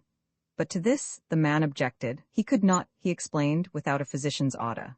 "Here are several," said Lennox, and he took from his card-case a roll of azure notes. The clock eyed them nervously. They represented over a year's salary. He hesitated a moment. "I don't know," and he shook his head as were he arguing with himself. "I don't know whether I am doing right," and at once prepared the mixture. 10 minutes later Lennox was mounting the stair of the hotel at which he lodged. On reaching his room he put his purchases on a table, poured out a glass of absinthe, lit a cigarette, and threw himself down on a lounge. For a while his thoughts roamed among the episodes of the day, but gradually they drifted into less personal currents. He began to think of the early legends, of Chiron, the god, renouncing his immortality, of the Hyperboreans, that fabled people, famous for their felicity, who voluntarily threw themselves into the sea, of Juno bringing death to Biton and Cleobis as the highest recompense of their piety, of Agames and Trophonius, praying Apollo for whatever gift he deemed most advantageous, and in answer to the prayer receiving eternal sleep. He reflected on the meaning of these legends, and, as he reflected, he remembered that the Thracians greeted birth with lamentations and death with welcoming festivals. He thought of that sage who pitied the gods because their lives were unending, and of Menander singing the early demise of the favored. He remembered how Plato had preached to the happiest people in the world the blessedness of ceaseless sleep, how the Buddha, teaching that life was but a right to suffer, had found for the recalcitrant no greater menace than that of an existence renewed through kalpas of time. Then he bethought him of the promise of that peace which passeth all understanding, and which the grave alone fulfills, and he repeated to himself Christ's significant threat, "In this life ye shall have tribulation." And as these things came to him, so, too, did the problem of pain. He reviewed the ravages of that ulcer which has battened on humanity since the world began. History uncoiled itself before him in a shudder. In its spasms, he saw the myriads that have fought and died for dogmas that they did not understand, for invented principles of patriotism and religion, for letters that they had never seen, for gods more helpless than themselves. He saw, too, nature's cruelty and her snares, the gift to man of appetites which, in the guise of pleasure, veil immedicable pain, poison in the richest flowers, the agony that lurks in the grape. He knew that whoso ate to his hunger, or drank to his thirst, summoned to him one or more of countless maladies, maladies which parents gave with their vices to their children, who, in turn, bring forth new generations that are smitten with all the ills to which flesh is heir. And he knew that even those who lived most temperately were defenseless from disorders that come unawares and frighten away one's nearest friends. While for those who escaped miasmas and microbes, for those who asked pleasure, not of the flesh, but of the mind, for those whose days are passed in study, who seek to learn some rhyme for the reason of things, who try to gratify the curiosity which nature has given them. For such as they, he remembered, there is blindness, paralysis, and the asylums of the insane. He thought of the illusions of love, hope, and ambition, illusions which make life seem a pleasant thing worth living, and which, in cheating man into a continuance of his right to suffer, make him think pain an accident and not the rule. Surely, he mused, the idiot alone is content. He at least has no illusions, he expects nothing in this world and cares less for another. Nor is the stupidity of the ordinary run of men without its charm. It must be a singularly blessed thing not to be sensitive, not to know what life might be, and not to find its insufficiency a curse. But there's the rub. When the reforms of the Utopists are one and all accomplished, what shall man do in his Icaria? 1,000,000 years hence, perhaps physical pain will have been vanquished. Diseases of the body will no longer exist. Laws will not oppress. Justice will be inherent. Love will be too far from nature to know of shame. The earth will be a garden of pleasure. Industry will have enriched every home. Through an equitable division of treasures acquired without toil, each one will be on the same footing as his neighbor. Even envy will have disappeared. In place of the trials, terrors, and superstitions of today, man will enjoy perfect peace. He will no longer labor. When he journeys, it will be through the air. He will be in daily communication with Mars. He will have measured the infinite and know the bounds of space. And in this Eden in which there will be no forbidden fruit, no ignorance, no tempter, but where there will be larger flowers, new perfumes, and a race whose idea of beauty stands to mine as mine does to that of prehistoric man, a race whose imagination has crossed the frontiers of the impossible, who have developed new senses, who see colors to which I am blind, who hear music to which I am deaf, who speak in words of tormented polish, who have turned art into a plaything and learning into a birthright, a race that has no curiosity, and who accept their wonderful existence as the rich today accept their wealth. In this Eden, bottom will be king. The Hyperboreans will have their imitators, the one Circes will be in death, yet even that may not be robbed of its grotesqueness. A candle flickered a moment and expired in a splutter of grease. The agony of the candle aroused him from his reverie. Bah! He muttered. I am becoming a casuist, I argue with myself. He mixed himself another absinthe, holding the carafe high in the air, watching the thin stream of water coalesce with the green drug and turn with it into an opalescent milk. He toyed for a moment with the purchases that he had made in the Rue de la Paix, and presently, in answer to some query which they evoked, the soliloquy began anew. After what has happened there is nothing left. I might change my name. I might go to Brazil or Australia, but with what object? I could not get away from myself. Da mi stesso semper fugendo, avro mi semper oppresso. Beside, I don't care for transplantation. If I had an ambition, it would be a different matter. If I could be a pretty woman up to 30, a cardinal up to 50, and after that the Antichrist, it might be worthwhile. Failing that, I might occupy myself with literature. If I have not written heretofore, it is because it seems more original not to do so. But it is not too late. The manufacture of trash is easy, and it must be a pleasure to the manufacturer to know that it is trash and that it sells. It must give him a high opinion of the intellect of his contemporaries. Or when, as happens now and then, a work of enduring value is produced, and it is condemned, as such works usually are, the author must take immense delight in the reflection that the disapproval of imbeciles is the surest acknowledgment of talent, as it is also its sweetest meed of praise. For me, of course, such praise is impossible. Were I to write successful failures, it must needs be under a pseudonym, in which case I would have the consciousness of being scorned as Lenox Lee and admired as John Smith. Beside, what is there to write about? There is nothing to prove, there is no certainty, there is not even a criterion of truth. Tomorrow contradicts yesterday, next week will contradict this. On no given subject are there two people who think and see exactly alike. The book which pleases me bores my neighbor, and vice versa. One man holds to the Episcopal Church, another to the Baptist. One man is an atheist, another a Jew. One man thinks a soprano voice a delicious gift, another says it is a disease of the larynx. And whatever the divergence of opinion may be, Each one is convinced that he alone is correct. Supposing, however, that through some chance I were to descend to posterity in the garb and aspect of a great man. What is a great man? The shadow of nothing. The obscurest private dozen in Germany could today give points to Newton. And even though Newton's glory may still subsist, yet such are the limitations of fame that the great majority have never heard of it or of him. The foremost conqueror of modern times, he who fell not through his defeats but through his victories, is entombed just across the Seine. And the other day, as I passed the Invalides, I heard an intelligent-looking woman ask her companion who the Napoleon was that lay buried there. Her companion did not know. But even were glory more substantial, what is the applause of posterity to the ears of the dead? To them honor and ignominy must be alike unmeaning. No, decidedly, ambition does not tempt me. And what is there else that tempts? Love seems to me now like hunger, an unnecessary affliction, productive far more of pain than of pleasure. The most natural, the most alluring thing of all, see in what plight it has brought me. Yet it is, I have heard, the ultimate hope of those who have none. If I relinquish it, what have I left? The satisfaction of my curiosity as to what the years may hold, but I am indifferent. To revenge myself on Incoul. Certainly, I would like to cut his heart out and force it down his throat. But how would it better me? If I could be transported to the multicolored nights of other worlds, and their taste of inexperienced pleasures, move in new refinements, lose my own identity, or pursue a chimera and catch it, it might be worthwhile. But as it is, the clock on the mantel rang out 4 times. Again Lennox started from his reverie. He smiled cynically at himself. If I continue in that strain, he muttered, it must be that I am drunk. But soon his eyes closed again in mental retrospect. And yet, he mused, life is pleasant, ill-spent as mine has been. Many times I have found it grateful. In books, I have often lost the consciousness of my own identity. Now and then, music has indeed had the power to take me to other worlds, to show me fresh horizons and larger life. Maida herself came to me like a revelation. She gave me a new conception of beauty. Yes, I have known very many pleasant hours. I was younger then, I fancy. After all, it is not life that is short, it is youth.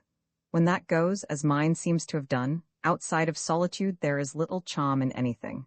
And what is death but isolation? The most perfect and impenetrable that nature has devised. And whether that isolation come to me tonight or decades hence, what matters it? It is odd, though, how the thought of it unnerves one, and yet, to be logical, I suppose one should be as uneasy of the chaos which precedes existence as of the unknowable that follows it. The proper course, I take it, is to imitate the infant who faces death without a tremor and enters it without regret. He stood up and, drawing the curtains aside, looked out into the night. From below came the rumble of a cart on its way to the Halls, but otherwise the street was silent. The houses opposite were livid. There was a faint flicker from the street lamps, and above were the trembling stars. The moon had gone, but there was yet no sign of coming dawn. He left the window. The candles had burned down. He found fresh ones and lighted them. As he did so, he caught sight of himself in the glass. His eyes were haggard and rimmed with circles. It was owing to the position of the candles, he thought, and he raised them above his head and looked again. There was something on his forehead just above the temple, and he put the candles down to brush that something away. He looked again. It was still there. He peered into the glass and touched it with his hand. It was nothing, he found, merely a lock of hair that had turned from black to white. He pawed out more absinthe and put the bottle down empty. Before drinking it, he undid the package which he had bought from the chemist. First he took from it a box about 3 inches long. In it was a toy syringe, and with it 2 little instruments. One of these he adjusted in the projecting tube, and with his finger felt carefully of the point. It was sharp as a needle, and beneath the point was an orifice like a shark's mouth, in miniature. Then he took from the package a phial that held a brown liquid, in which he detected a shade like to that of gold. The odor was dull and heavy. He put the phial down and stood for a moment irresolute. He had looked into the past, and now he looked into the future. But in its Arcadias he saw nothing, save his own image suspended from a gibbet. He looked again almost wistfully. No, there was nothing. He threw off his coat and rolled up his sleeve. From the phial he filled the syringe, and with the point pricked the bare arm and sent the liquid spurting into the flesh. 3 times he did this. He reached for the absinthe and left it untasted. Into his veins had come an unknown, a delicious languor. He sank into a chair. The walls of the room dissolved into cataracts of light and dazzling steel. The flooring changed to running crimson, and from that to black, and back to red again. From the ceiling came flood after flood of fused, intermingled and oscillating colors. His eyes closed. The light became more intense and burned luminous through the lids. In his ears filtered a harmony, faint as did it come from afar, and singular as were it one from some new consonants of cithens and clavichords, and suddenly it rose into tumultuous vibrations, striated with series of ascending scales. Then as suddenly ceased, drowned in claps of thunder. The lights turned purple and glowed less vividly, as though veils were being lowered between him and them. But still the languor continued, sweeter ever and more enveloping, till from very sweetness it was almost pain. The room grew darker, the colors waned, the lights behind the falling veils sank dim, and dimmer, fading, one by one. A single spark lingered. It wavered a moment and vanished into night. Roman 17 Maida's nuptials for some time after Lennox had gone. There was much excitement at the Capucines.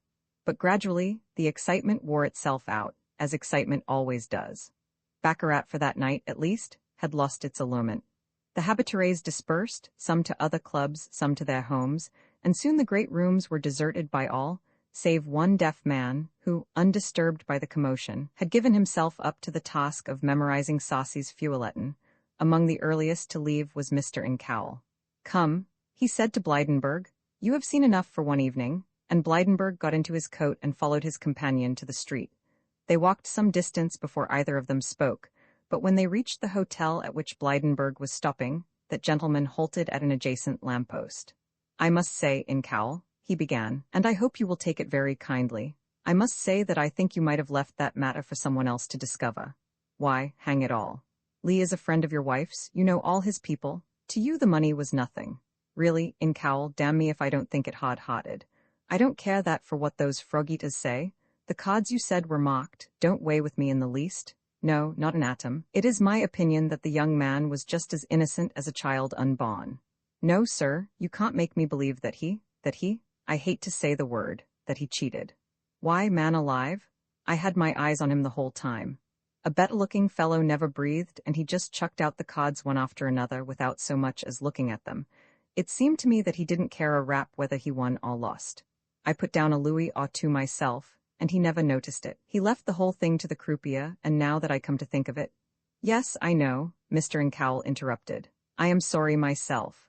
Well then, I'll be shot if you look so. Good night to you," and with that Blydenburg stamped up to the hotel, rang the bell, and slammed the door behind him.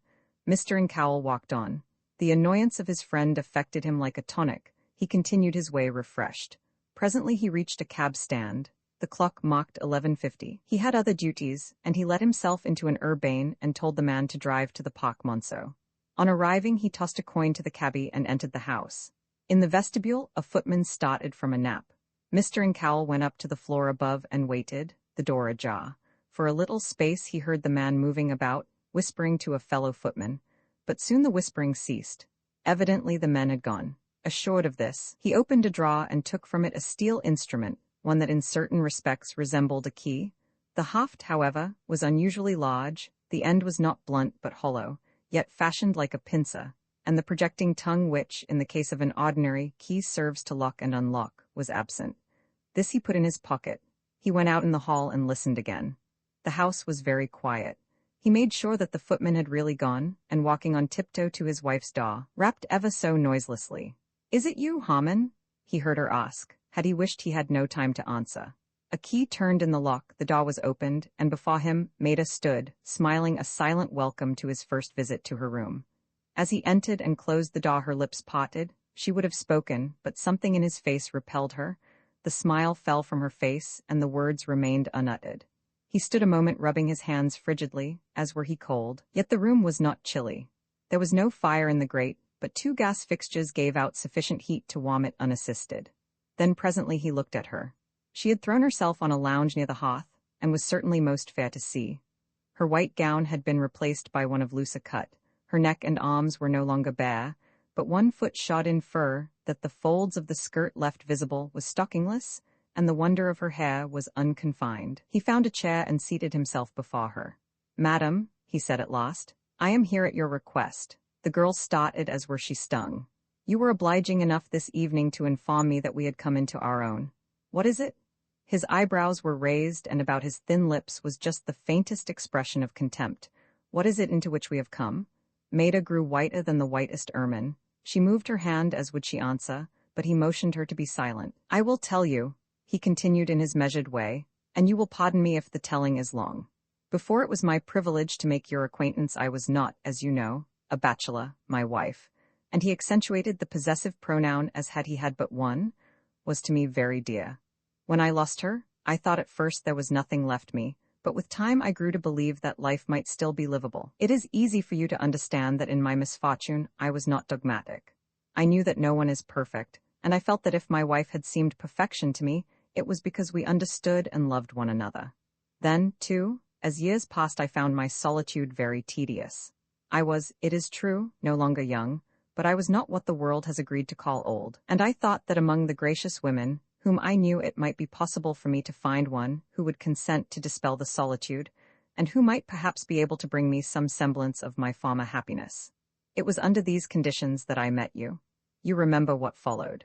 I saw that you were beautiful, more so, indeed, than my wife, and I imagined that you were honest and self-respecting, in fact, a girl destined to become a noble woman. It was then that I ventured to address you. You told me of your poverty, I begged you to share the money which was mine.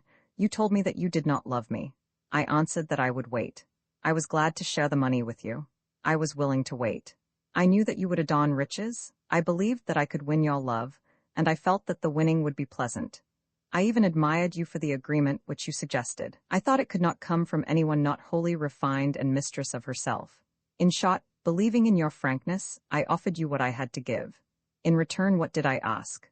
The opportunity to be with you, the opportunity of winning your affection, and therewith a little trust, a little confidence, and the proper keeping of my name.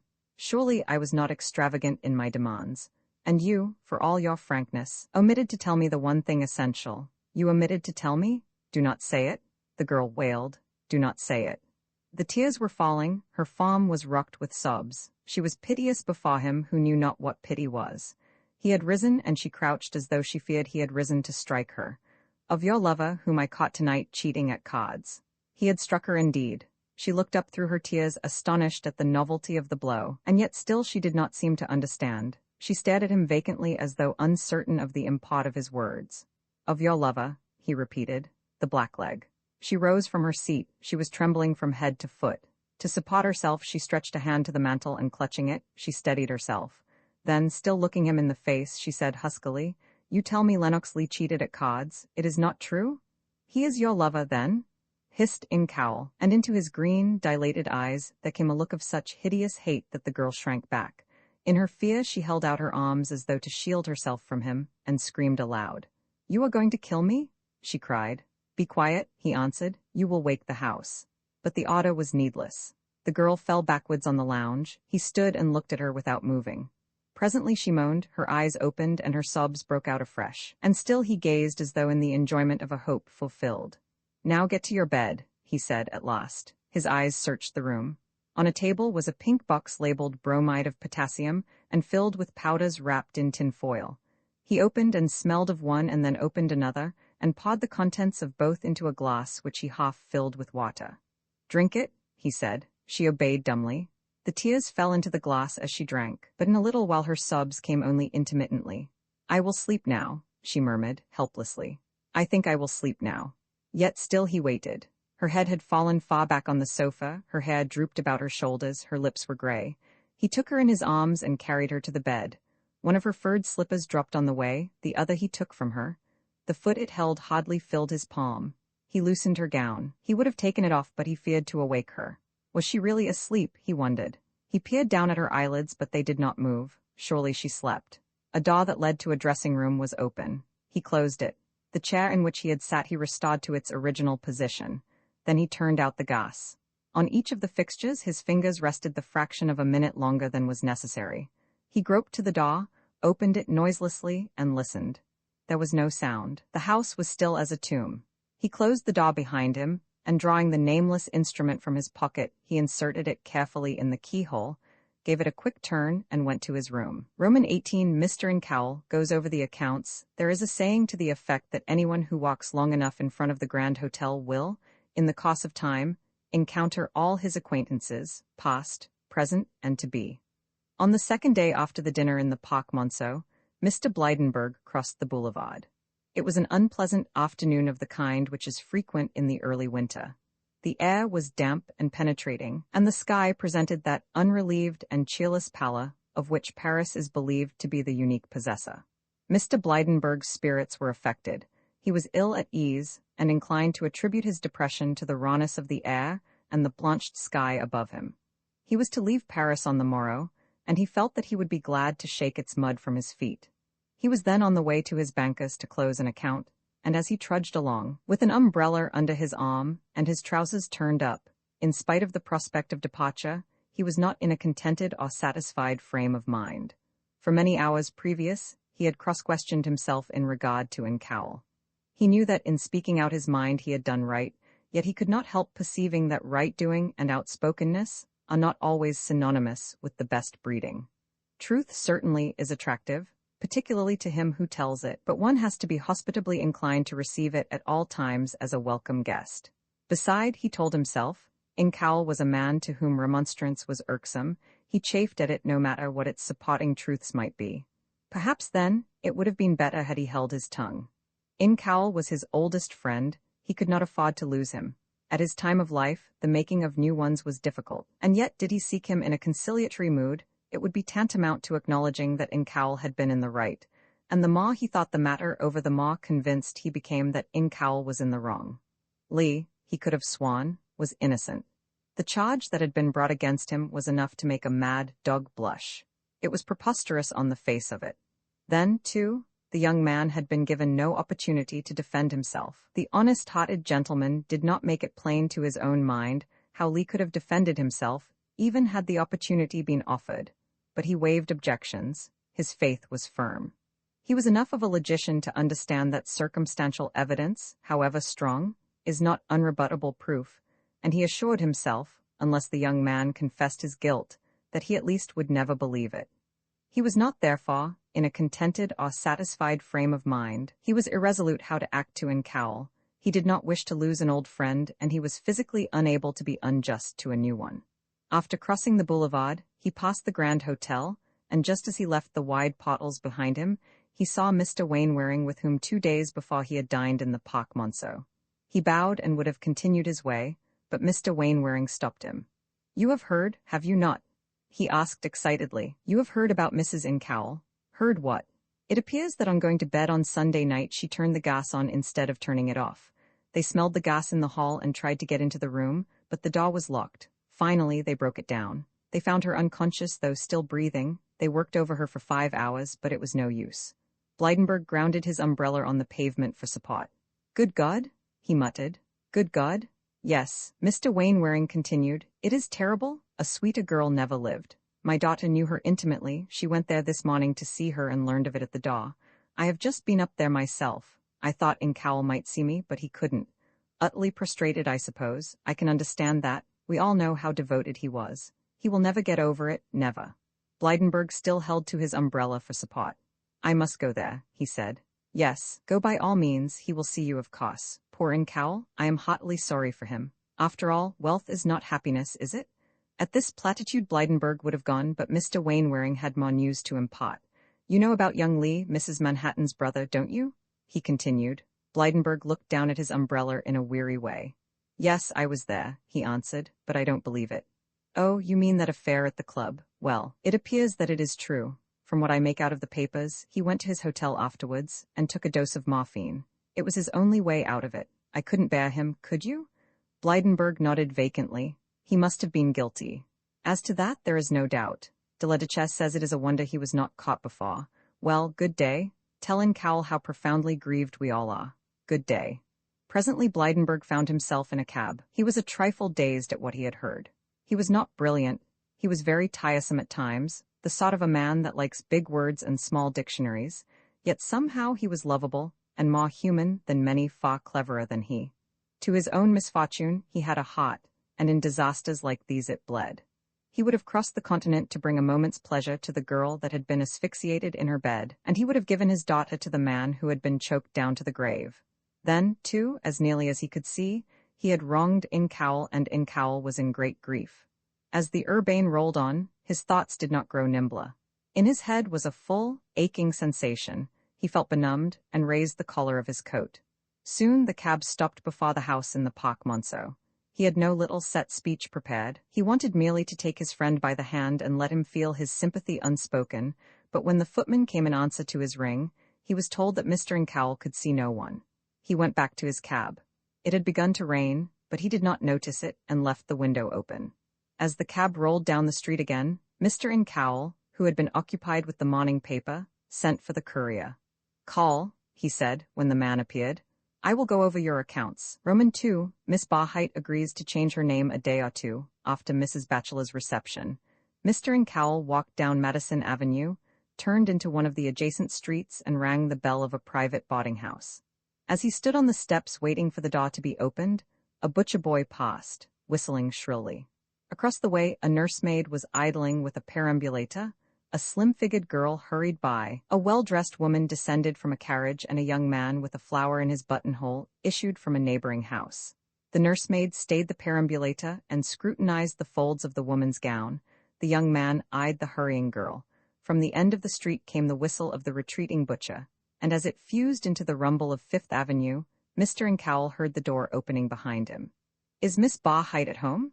he asked. The servant, a Negro, answered that she was. "Then be good enough," said Mr. Incoul, "to take her this card." The drawing-room, long and narrow, as is usual in many New York houses, was furnished in that fashion which is suggestive of a sheriff's sale, and best calculated to jar the nerves. Mr. Incoul did not wince. He gave the appointments one cursory, reluctant glance, and then went to the window. Across the way the nursemaid still idled, the young man with the flower was drawing on a red glove, stitched with black, and as he looked out at them he heard a rustle, and turning, saw Miss Barhyte. "I have come for an answer," he said simply. "I am glad to see you," she answered, "very glad. I have thought much about what you said. Favorably, I hope." "That must depend on you." She went to a bell and touched it. "Archibald," she said when the Negro appeared, "I am out. If any visitors come, take them into the other room. Should anyone want to come in here before I ring, say the parlor is being swept." The man bowed and withdrew. He would have stood on his head for her. There were few servants that she did not affect in much the same manner. She seemed to win willingness naturally. She seated herself on a sofa, and opposite to her Mr. Incoul found a chair. Her dress, he noticed, was of some dark material, tailor-made, and unrelieved save by a high white collar and the momentary glisten of a button. The cut and sobriety of her costume made her look like a handsome boy, a young Olympian as it were, one who had strayed from the games and been arrayed in modern guise. Indeed, her features suggested that combination of beauty and sensitiveness which was peculiar to the Greek lad, but her eyes were not dark. They were the blue victorious eyes of the Norsemen. And her hair was red, the red of old gold, that red which partakes both of orange and of flame. "I hope," Mr. Incoul began, but she interrupted him. "Wait," she said. "I have much to tell you of which the telling is difficult. Will you bear with me a moment?" "Surely," he answered. "It is needless for me to say I esteem you. It is unnecessary for me to say that I respect you, but it is because I do both that I feel I may speak frankly. My mother wishes me to marry you, but I do not. Let me tell you first, that when my father died he left very little, but the little that he left seems to have disappeared. I do not know how or where. I know merely that we have next to nothing, and that we are in debt beside. Something, of course, has had to be done. I have found a position. Where do you suppose?" she asked, with a sudden smile and a complete change of key. But Mr. Incoul had no surmises. "In San Francisco, the MacDermotts, you know, the Bonanza people, want me to return with them and teach their daughter how to hold herself, and what not to say. It has been arranged that I am to go next week. Since the other night, however, my mother has told me to give up the MacDermotts and accept your offer. But that, of course, I cannot do." "And why not?" To this Miss Barhyte made no answer. "You do not care for me, I know. There is slight reason why you should. Yet might you not, perhaps in time?" The girl raised her eyebrows ever so slightly. "So you see," she continued, "I shall have to go to San Francisco." Mr. Incoul remained silent a moment. "If," he said at last, "if you will do me the honor to become my wife, in time you will care. It is painful for me to think of you accepting a position which at best is but a shade better than that of a servant, particularly so when I am able, nay, anxious," he added, pensively, "to surround you with everything which can make life pleasant. I am not old," he went on to say, "at least not so old that a marriage between us should seem incongruous. I find that I am sincerely attached to you, unselfishly, perhaps would be the better word, and if the privilege could be mine, the endeavor to make you happy would be to me more grateful than a second youth. Can you not accept me? He had been speaking less to her than to the hat which he held in his hand. The phrases had come from him haltingly, one by one, as though he had sought to weigh each mentally before dowering it with the wings of utterance, but as he addressed this question he looked up at her. Can you not? He repeated. Miss Barhyte raised a handkerchief to her lips and bit the shred of cambric with the disinvolture of an heiress. Why is it, she queried, why is it that marriage ever was invented? Why cannot a girl accept help from a man without becoming his wife? Mr. Incoul was about to reply that many do, but he felt that such a reply would be misplaced, and he called a platitude to his rescue. There are wives and wives, he said. That is it, the girl returned, the color mounting to her cheeks. If I could but be to you one of the latter. He stared at her wonderingly, almost hopefully. What do you mean? He asked. Did you ever read Eugenie Grandet? No, he answered, I never have. Well, I read it years ago. It is, I believe, the only one of Balzac's novels that young girls are supposed to read. It is tiresome indeed. I had almost forgotten it, but yesterday I remembered enough of the story to help me to come to some decision. In thinking the matter over and over again, as I have done ever since I last saw you, it has seemed that I could not become your wife unless you were willing to make the same agreement with me that Eugenie Grandet's husband made with her. What was the nature of that agreement? It was that, though married, they were to live as though they were not married, as might brother and sister. Always? Yes. No, Mr. Incoul answered. To such an agreement I could not consent. Did I do so, I would be untrue to myself, unmanly to you. But if you will give me the right to aid you in yours, I will, according to my lights, leave nothing undone to make you contented. And if I succeed in so doing, if you are happy, then the agreement which you have suggested would fall of itself. Would it not? He continued. Would it not be baseless? See, he added, and he made a vague gesture, but before he could finish the phrase, the girl's hands were before her face, and he knew that she was weeping. Mr. Incoul was not tender-hearted. He felt toward Miss Barhyte, as were she some poem in flesh, that it would be pleasant to make his own. In her carriage as in her looks, he had seen that stamp of breeding which is coercive even to the dissolute. In her eyes, he had discerned that promise of delight which it is said the lost goddesses could convey, and at whose conveyance, the legend says, the minds of men were enraptured. It was in this wise that he felt to her. Such exhilaration as she may have brought him was of the spirit, and being cold by nature and undemonstrative, her tears annoyed him. He would have had her impassive, as befitted her beauty. Beside, he was annoyed at his own attitude. Why should there be sorrow where he had sought to bring smiles? But he had barely time to formulate his annoyance into a thing even as volatile as thought. The girl had risen and was leaving the room. As she moved to the door, Mr. Incoul hastened to open it for her, but she reached it before him and passed out unassisted. When she had gone he noticed that the sun was setting and that the room was even more hideous than before. He went again to the window wondering how to act. The entire scene was a surprise to him. He had come knowing nothing of the girl's circumstances, and suddenly he learned that she was in indigence, unable perhaps to pay her board bills and worried by small tradesmen. He had come prepared to be refused, and she had almost accepted him. But what an acceptance? In the nature of it, his thoughts roamed curiously. He was to be a little more than kin, a little less than kind. She would accept him as a husband for out-of-door purposes, for the world's sake she would bear his name, at arm's length. According to the terms of her proposition, were she ever really his wife, it would be tantamount to a seduction. He was to be with her, and yet, until she so willed it, unable to call her his own. And did he refuse these terms, she was off, no one knew whither. But he had not refused, he told himself. He had indeed not refused. He had merely suggested an amendment which turned an impossibility into an allurement. What pleasanter thing could there be than the winning of one's own wife? The idea was so novel it delighted him. For the moment he preferred it to any other. Beside it, his former experience seemed humdrum indeed. But why had she wept? Her reasons, however, he had then no chance to elucidate. Miss Barhyte returned as abruptly as she had departed. "Forgive me," she said, advancing to where he stood. "It was stupid of me to act as I did. I am sorry. Are we still friends?" Her eyes were clear as had she never wept, but there were circles about them, and her face was colorless. "Friends," he answered. "Yes, and more."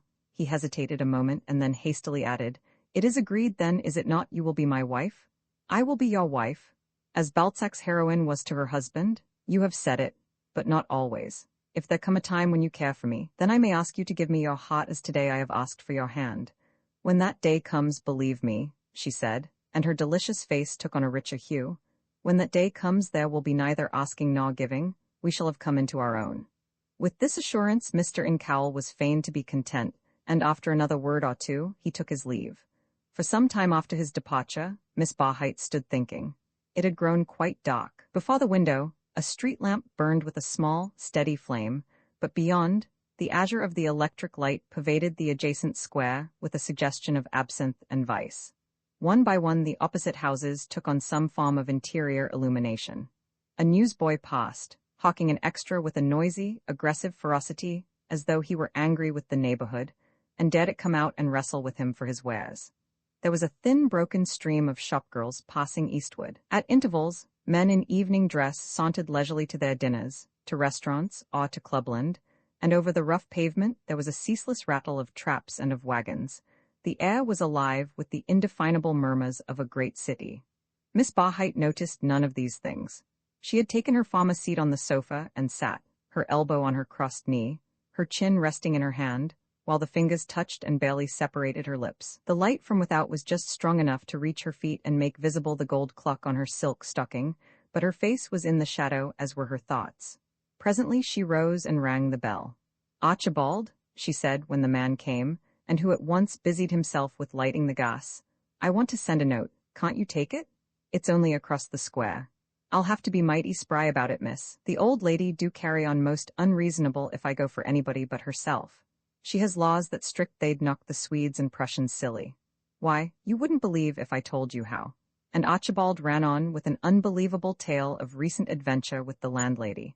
But the girl feigned no interest. She had taken a card from her case. On it she wrote, "Vin C. Soir," and after running the pencil through her name, she wrote on the other side, "Lennox Lee, Esq. Athenaeum Club." "There," she said, interrupting the Negro in the very climax of his story, "it's for Mr. Lee. You are sure to find him, so wait for an answer." A fraction of an hour later, when Miss Barhyte took her seat at the dinner table, she found beside her plate a note that contained a single line. "Will be with you at 9. I kiss your lips, L.L." Roman 3, after darkness, when Miss Barhyte was 1 year younger, she had gone with her mother to pass the summer at Mt. Desert. And there, the morning of her arrival, on the monster angle of Ruddock's Porch, Lennox Lee had caused himself to be presented. A week later, Miss Barhyte and her new acquaintance were as much gossiped about as was possible in that once unconventional resort. Lennox Lee was by birth a Baltimorean, and by profession a gentleman of leisure. Yet as the exercise of that profession is considered less profitable in Baltimore than in New York, he had, for some time past, been domiciled in the latter city. From the onset he was well received. One of the Amsterdams had married a Lee, his only sister had charmed the heart of Nicholas Manhattan, and being in this wise connected with 2 of the reigning families, he found the doors open as a matter of course. But even in the absence of potent relatives, there was no reason why he should not have been cordially welcomed. He was, it is true, better read than 19 men out of 20. When he went to the opera, he preferred listening to the music to wandering from box to box. He declined to figure in cotelins, and at no dinner, at no supper had he been known to drink anything stronger than claret and water. But as an offset to these defects, he was one of the most admirably disorganized young men that ever trod Fifth Avenue. He was without beliefs and without prejudices. Added to this, he was indulgent to the failings of others, or perhaps it would be better to say that he was indifferent. It may be that the worst thing about him was that he was not bad enough. His wickedness, such as there was of it, was purely negative. A poet of the decadence of that period, in fact when Rome had begun to weary of debauchery, without yet acquiring a taste for virtue, a pre-medieval Epicurean, let us say, could not have pushed a creedless refinement to a greater height than he. There were men who thought him a prig, and who said so when his back was turned. It was in the company of this patrician of a later day that Miss Barhyte participated in the enjoyments of Mt. Desert. Leigh was then in his 25th year, and Miss Barhyte was just grazing the 20s. He was attractive in appearance, possessed of those features which now and then permit a man to do without beard or mustache, and his hair, which was black, clung so closely to his head that at a distance it might have been taken for the casque of a Saracen. To Miss Barhyte, as already noted, a full share of beauty had been allotted. Together they formed one of the most charming couples that it has ever been the historian's privilege to admire. And being a charming couple, and constantly together, They excited much interest in the minds of certain ladies who hailed from recondite Massachusettsian regions. To this interest they were indifferent. At first, during the early evenings when the stars were put out by the northern lights, they rowed to the outmost shore of a neighboring island and lingered there for hours in an enchanted silence. Later, in the midsummer nights, when the harvest moon was round and mellow, they wandered through the open fields back into the dantesque forests and strayed in the clinging shadows and inviting solitudes of the pines. From one such excursion they returned to the hotel at an hour which startled the night porter, who, in that capricious resort, should have lost his ability to be startled at anything. That afternoon Mrs. Bunker Hill, one of the ladies to whom allusion has been made, approached Miss Barhyte on the porch. "And are you to be here much longer?" she asked after a moment or two of desultory conversation. "The holidays are almost over," the girl answered with her radiant smile. "Holidays do you call them?" "Holidays did I understand you to say? I should have called them fast days." And with that elaborate witticism, Mrs. Bunker Hill shook out her skirts and sailed away. Meanwhile, an enveloping intimacy had sprung up between the two young people. Their conversation need not be chronicled. There was in it nothing unusual and nothing particularly brilliant. It was but a strain from that archaic duo in which we have all taken part, and which at each repetition seems an original theme. For the first time, Miss Barhyte learned the intoxication of love. She gave her heart ungrudgingly, without calculation, without forethought, wholly, as a heart should be given, and freely, as had the gift been consecrated in the nave of a cathedral. If she were generous, why should she be blamed? In the giving she found that mite of happiness, that one unclouded day that is fair as June roses and dawns but once. In September, Miss Barhyte went with her mother on a visit in the Berkshire Hills. Lee journeyed south. A matter of business claimed his attention in Baltimore, and when, early in November, he reached New York, the girl had already returned. Since the death of Barhyte Pier, she had lived with her mother in a small house in Irving Place, which they rented, furnished, by the year. But on this particular autumn affairs had gone so badly. Some stock had depreciated, some railroad had been mismanaged, or some trustee had speculated, something, in fact, had happened of which no one save those personally interested ever know or ever care, and, as a result, the house in Irving Place was given up, and the mother and daughter moved into a boarding house. Of all this Lenox Lee was made duly aware. Had he been able, and could such a thing have been proper and conventional, he would have been glad indeed to offer assistance. He was not selfish, but then he was not rich, a condition which always makes unselfishness easy. Matrimony was out of the question. His income was large enough to permit him to live without running into debt, but beyond that its flexibility did not extend, and in money matters alone, Lenox Lee was the most scrupulous of men. Beside, as the phrase goes, he was not a marrying man. Marriage, he was accustomed to assert, means one woman more and one man less, and beyond that definition he steadfastly declined to look, except to announce that, like some other institutions, matrimony was going out of fashion. That winter Miss Barhyte was more circumspect. It was not that her affection had faltered, but in the monochromes of a great city, the primal glamour that was born of the fields and of the sea lost its luster. Then, too, Lenox, in the correctness of evening dress, was not the same adorer who had lounged in flannels at her side, and the change from the open country to the boarding-house parlor affected their spirits unconsciously. And so the months wore away. There were dinners and routs which the young people attended in common, there were long walks on avenues unfrequented by fashion, and there were evenings prearranged which they passed together, and during which the girl's mother sat upstairs and thought her own thoughts. Mrs. Barhyte had been a pretty woman and inconsequential, as pretty women are apt to be. Her girlhood had been of the happiest, without a noteworthy grief. She married one whose perfection had seemed to her impeccable, and then suddenly, without a monition, the tide of disaster set in. After the birth of a second child, Maida, her husband began to drink, and drank, after each debauch with a face paler than before, until disgrace came and with it a plunge into the North River. Her elder child, a son, on whom she placed her remaining hopes, had barely skirted manhood before he was taken from her to die of smallpox in a hospital. Then came a depreciation in the securities which she held, and in its train the small miseries of the shabby genteel. Finally, the few annual thousands that were left to her seemed to evaporate, and as she sat in her room alone her thoughts were bitter. The pretty inconsequential girl had developed into a woman, hardened yet unresigned.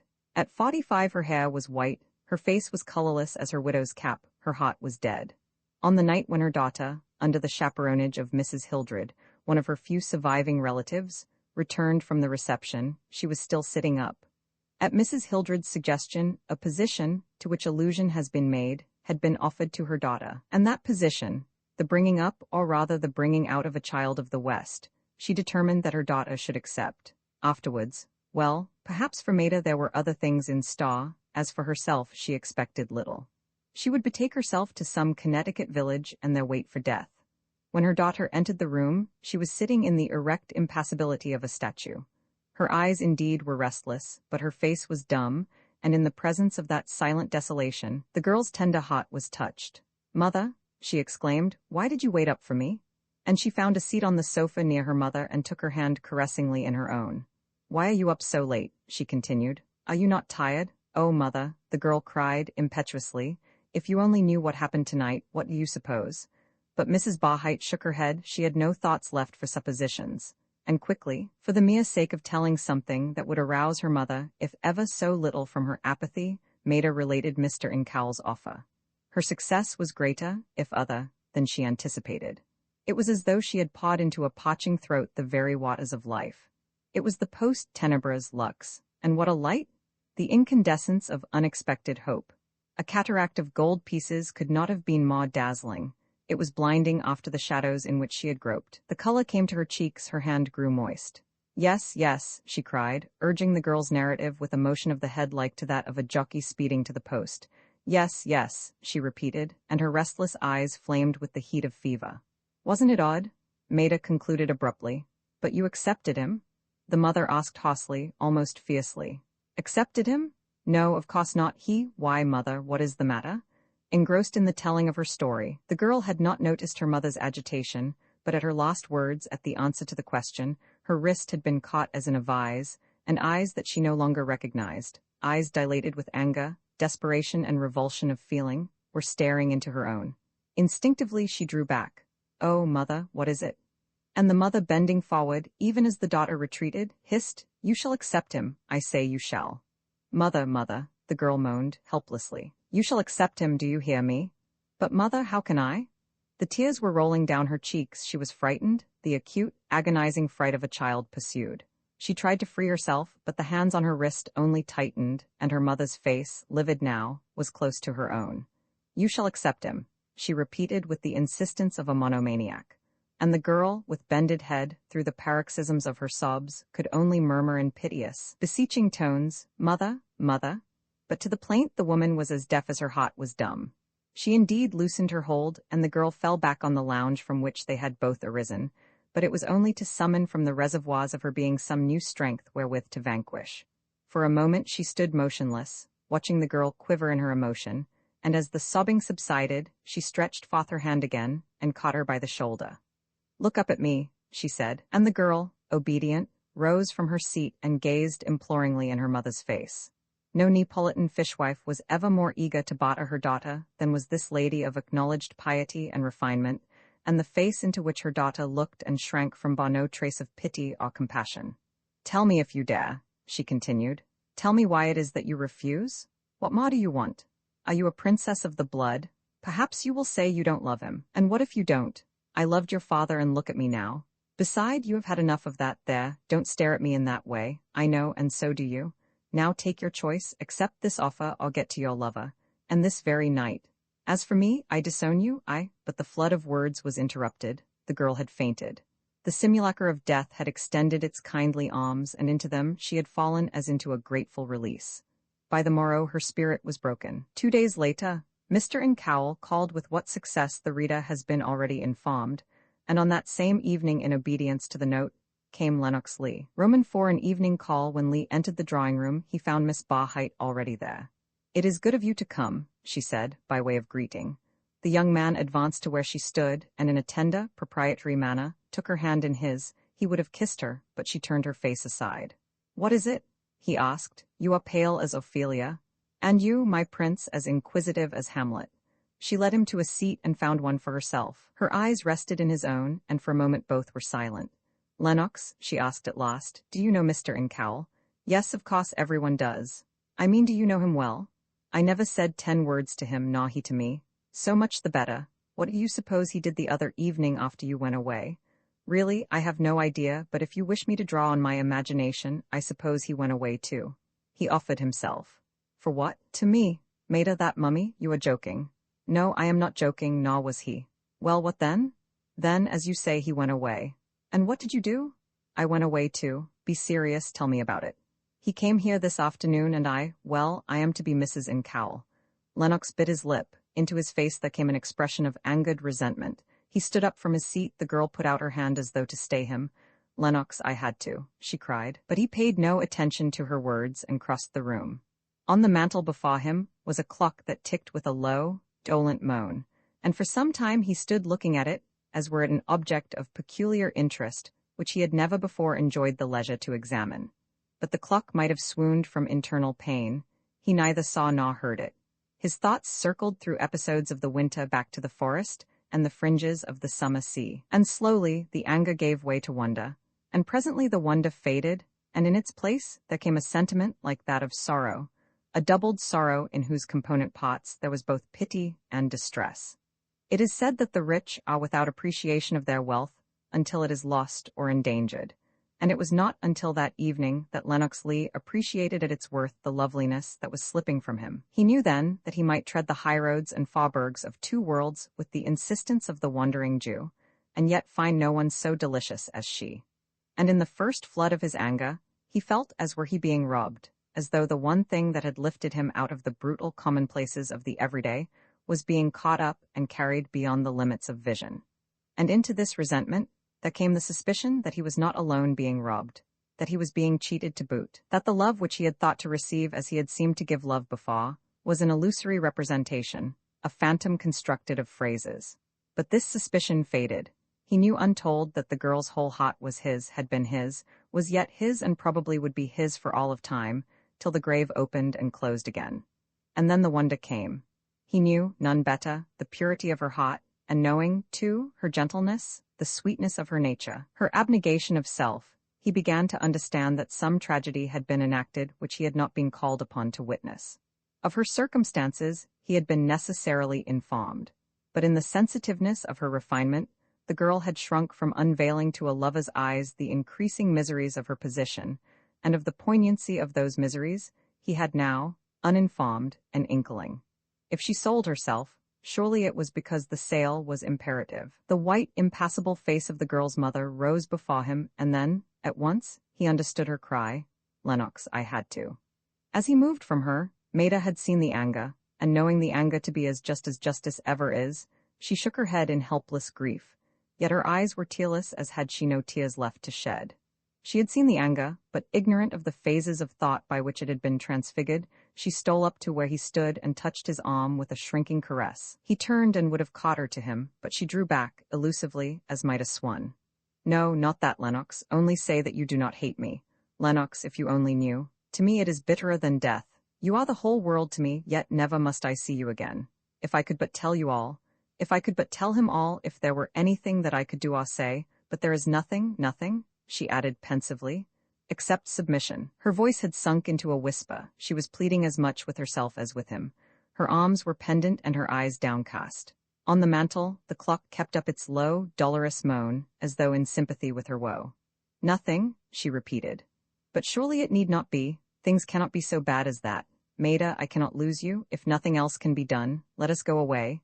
At its best New York is tiresome. We could both leave it without a regret or a wish to return. And then, there is Italy, we have but to choose. Why, I could take a palace on the Grand Canal for less than I pay for my rooms at the Cumberland. And you would love Venice, and in winter there is Capri and Sorrento and Palermo. I have known days in Palermo when I seemed to be living in a haze of turquoise and gold.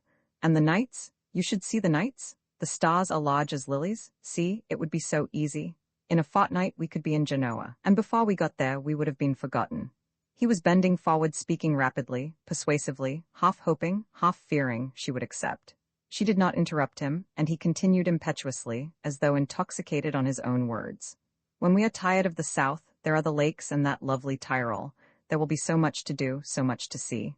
After New York we shall really seem to live, and then beyond is Munich? You are sure to love that city." He hated Munich, he hated Germany.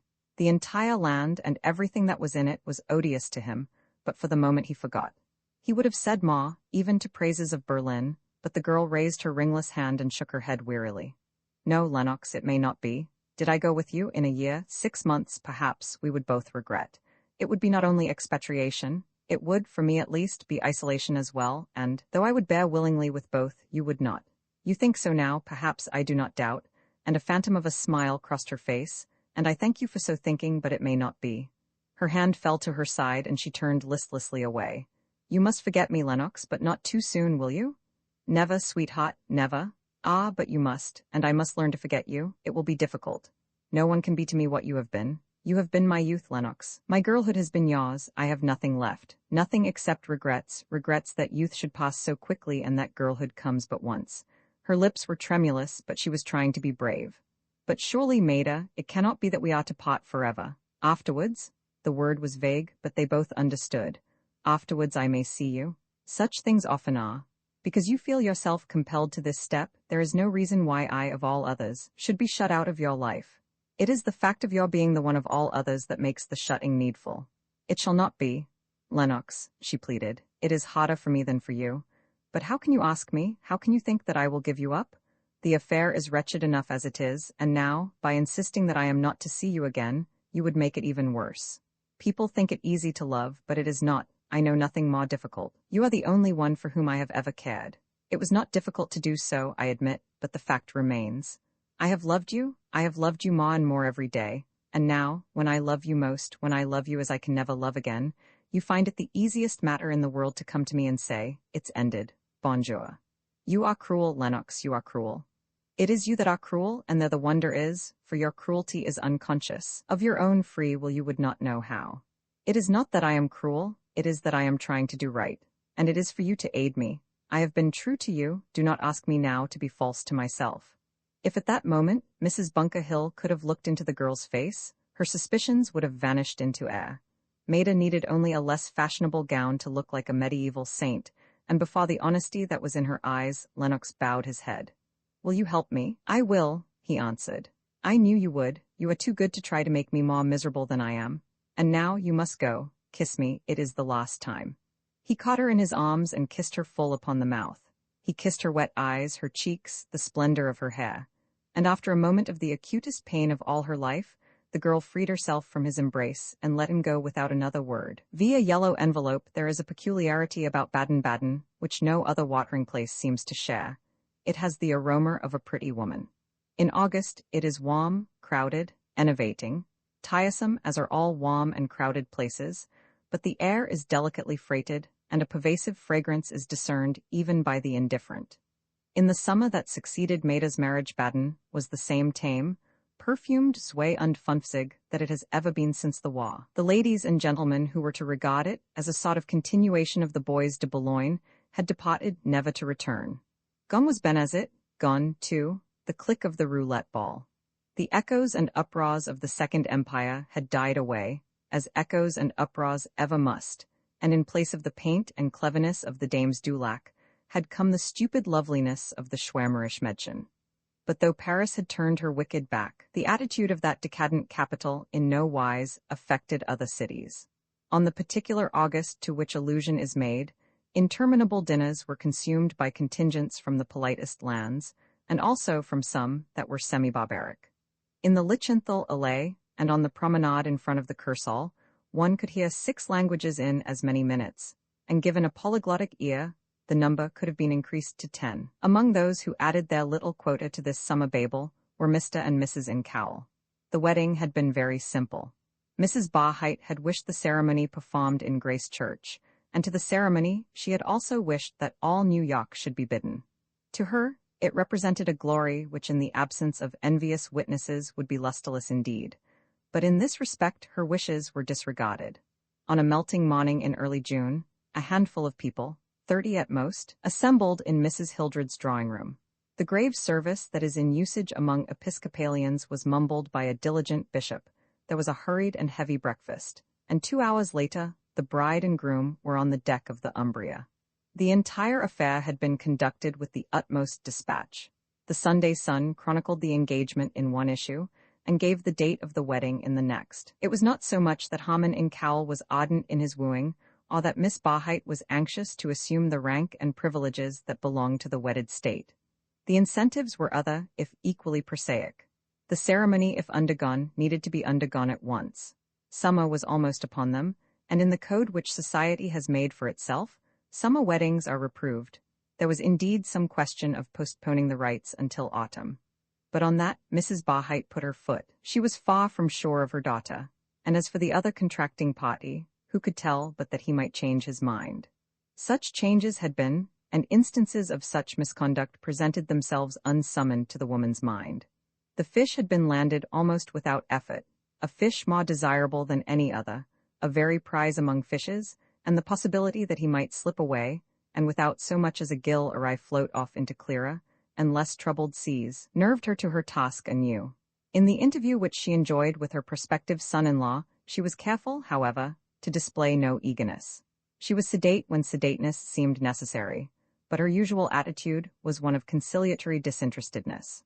Her daughter's choice, she told him, had met with her fullest approval, and it was to her a matter of deep regret that neither her husband nor her father, the late Chief Justice Hildred, with whose name Mr. Incoul was of course familiar, that neither of them had been spared to join in the expression of her satisfaction. Of Maida it was unnecessary to speak, yet this at least should be said: she was young and she was impressionable, as young people are apt to be, but she had never given her mother cause for the slightest vexation, not the slightest. "She is a sweet girl," Mrs. Barhyte went on to say, "and one with an admirable disposition. She takes after her father in that, but she has her grandfather's intellect. Her beauty, madam, comes from you." To this Mrs. Barhyte assented. "She is pretty," she said, and then in the voice of an actress who feels her role, "Do be good to her," she pleaded. "She is all I have." Mr. Incoul assured her that on that score she need give herself no uneasiness, and a few days before the wedding, begged as a particular favor to himself that after the ceremony she would take up her residence in his house. The servants, he explained, had been instructed in that respect, and a checkbook of the chemical bank would be handed her in defrayment of all expenses. "And to think," Mrs. Barhyte muttered to herself, "to think that I might have died in Connecticut." The voyage over was precisely like any other. There were 6 days of discomfort in the open, and between Queenstown and Liverpool, unnumbered hours of gloomy and irritating delay. Mrs. Incoul grew weary of the captain's cabin, and her husband was not enthusiastic on the subject of the quarters which the first officer had relinquished to him. But in dear old London, as all good Americans are wont to call that delightful city, Mrs. Incoul's spirits revived.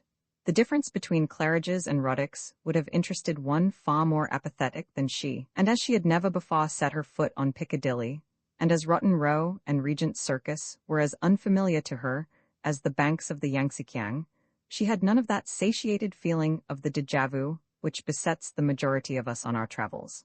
The notice of their arrival in the Morning Post had been followed by cards without limit and invitations without stint.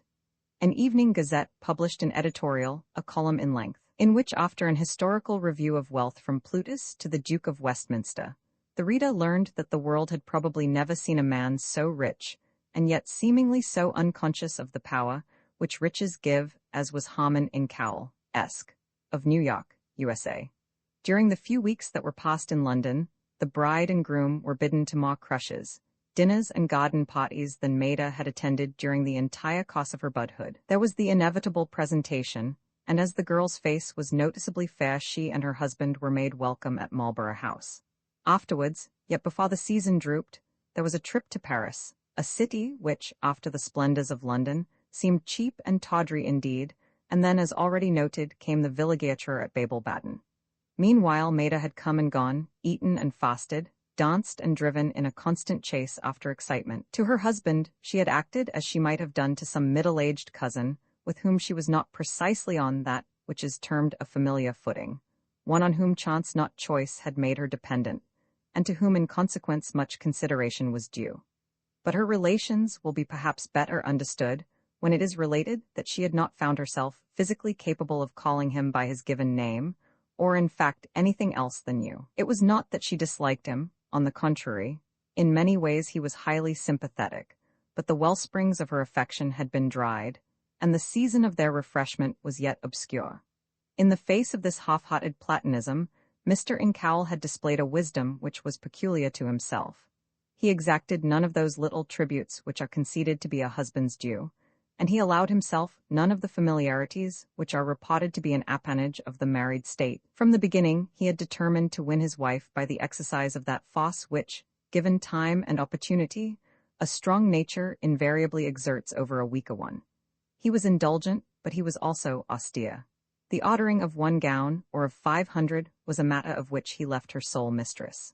Had she so desired, she might have bought a jewelry shop one day, and given it back as a free gift on the morrow. But on a question of ethics he allowed no appeal. The Countess of X, a lady of dishonor at a popular court, had, during the London season, issued cards for a ball. On the evening on which it was to take place, the bride and groom had dined at one house, and gone to a musicale at another. When leaving the latter entertainment, Maida told her husband to tell the man, Park Lane. Mr. Incoul, however, ordered the carriage to be driven to the hotel. "Did you not understand me?" she asked. "I am going to the Countess of X's. She is not a woman whom I care to have you know," he replied. "But the prince is to be there?" To this he assented. "Perhaps," and then he added in a voice that admitted of no further argument, "but not my wife." Maida sank back in the carriage, startled by an unexperienced emotion. For the first time since the wedding, she could have kissed the man whose name she bore. It was in this way that matters shaped themselves. Soon after reaching Paris, Mr. Blydenburg called. He had brought his daughter abroad because he did not know what else to do with her, and now that he was on the continent, he did not know what to do with himself. He explained these preoccupations, and Mr. Incoul suggested that in the general exodus they should all go to Germany. To this suggestion, Blydenburg gave a ready assent, and that very day purchased a translation of Tacitus, a copy of Mr. Baringgood's Germany, a Baedeker, and a remote edition of Murray. At the appointed date, the little party started for Cologne, where, after viewing a bone of the fabulous Virgin under Semilla, they drifted to Frankfurt, and from there reached the Ouse. In Baden, Blydenburg and his daughter elected domicile at the Englischer Hof, while through the foresight of a courier, good-looking, polyglottic, idle, and useful, the Incouls found a spacious apartment in the Villa Wilhelmina, a belonging of the Mesmer house. In the drawer of the table, which Maida selected as a suitable place for superfluous rings, was a yellow envelope addressed to the Gräfin von Adelsberg. On the back was an attempt at addition, a double column of figures which evidently represented the hotel expenses of the lady to whom the envelope was addressed. The figures were marked carefully that no mistake should be possible, but the sum total had been jotted down in hurried numerals, as though the mathematician had been irritated at the amount, while under all, in an indignant scrawl, was the legend S.T. Maida was the least inquisitive of mortals, but one evening, a week or 10 days after her arrival, when she happened to be sitting in company with the Blydenburgs and her husband on the broad terrace that fronts the Kursaal, she alluded, for the mere sake of conversation, to the envelope which she had found. The Gräfin von Adelsberg, it then appeared, was the name with which the empress of a neighboring realm was accustomed to veil her rank, and the legend, it was suggested, could only stand for schrecklich teuer, frightfully dear. The empress had vacated the Villa Wilhelmina but a short time before, and it seemed not improbable that the figures and conclusion were in her own imperial hand. While this subject was under discussion, the Prince of Albion sauntered down the walk. He was a handsome man, with blue projecting eyes, somewhat stout, perhaps, but not obese. In his train were 2 ladies and a few men. As he was about to pass Mrs. Incoul, he stopped and raised his hat. It was of soft felt, she noticed, and his coat was tailless. He uttered a few amiable commonplaces and then moved on. The terrace had become very crowded. The little party had found seats near the musicians, and from either side came a hum of voices. A Saxon halted before them, designating with pointing finger the retreating back of the prince. His companion, a pinguid woman who looked as though she lived on fish, shouted, "Herr Jesus? Ist es ja möglich?" and hurried on for a closer view. Nearby was a group of Brazilians, and among them a pretty girl in a fantastic gown, whose voice was like the murmur of birds. To the left were some Russians conversing in a hard, cruel French. The girl seemed to have interested them. "But why?" asked one. "But why is it that she wears such loud colors?" To which another, presumably the wit of the party, answered idly, "Who knows, she may be deaf." And immediately behind Mrs. Incoul were 2 young Americans, wonderfully well dressed, who were exchanging chaste anecdotes and recalling recent adventures with an accompaniment of smothered laughter that was fathomless in its good fellowship. Maida paid no attention to the conversation about her. She was thinking of the yellow envelope, and for the first time, she began to form some conception of her husband's wealth. Apparently, he thought nothing of prices that seemed exorbitant to one whose coffers notoriously overflowed. She had never spoken to him about money, nor he to her. She knew merely that his purse was open. Yet, as is usual with one who has been obliged to count the pennies, she had in her recent shopping often hesitated and refused to buy. In Paris, she had chaffered over handkerchiefs and been alarmed at Dowsett's bill. Indeed, at Virot's, when she told that poetic milliner what she wished to pay for a bonnet, Virot, smiling almost with condescension, had said to her, "The chapeau that Madame wants is surely a chapeau and a spagni." And now, for the first time, she began to understand. She saw how much was hers, how ungrudgingly it was given, how easy her path was made, how pleasant it might be for the rest of her days, and she half-turned and looked at her husband. If she could only forget, she thought, only forget and begin anew, if she could but tell him all. She moaned to herself. The moon was shining behind the Kursaal, and in the air was the usual caress. The musicians, who had just attacked and subdued the Meistersänger, began a sob of Weber's that had been strangled into a waltz, and as the measures flowed they brought her that pacification which music alone can bring. The past was over and done. Ill done, she knew, but above it might grow such weeds of forgetfulness as would hide it even from herself. In a semi-unconsciousness of her surroundings, she stared like a pretty sphinx into the future. The waltz swooned in its ultimate accords, but she had ceased to hear. It had lulled and left her. Her thoughts roamed far off into distant possibilities. She was dreaming with eyes wide open. Abruptly the orchestra attacked a ska that was seasoned with red pepper. The cancan of an opera bouffe.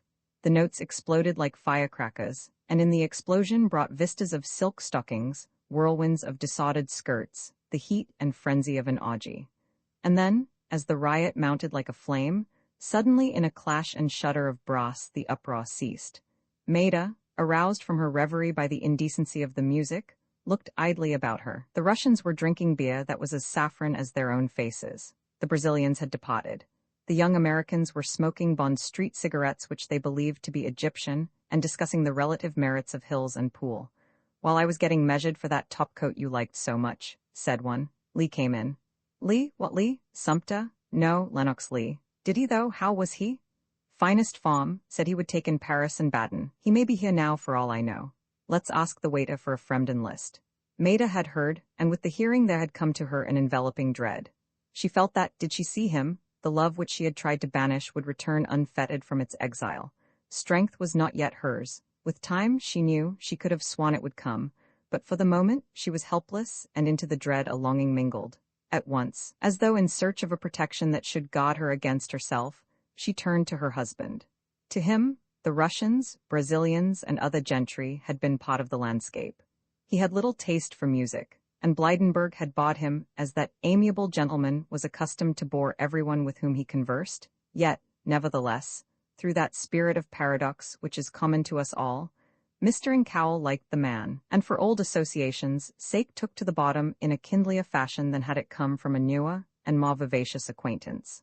Blydenburg had been explaining the value of recent excavations in Turinth, a subject which Mr. Incoul understood better than the informist, but he noticed Maida's movement and stopped short.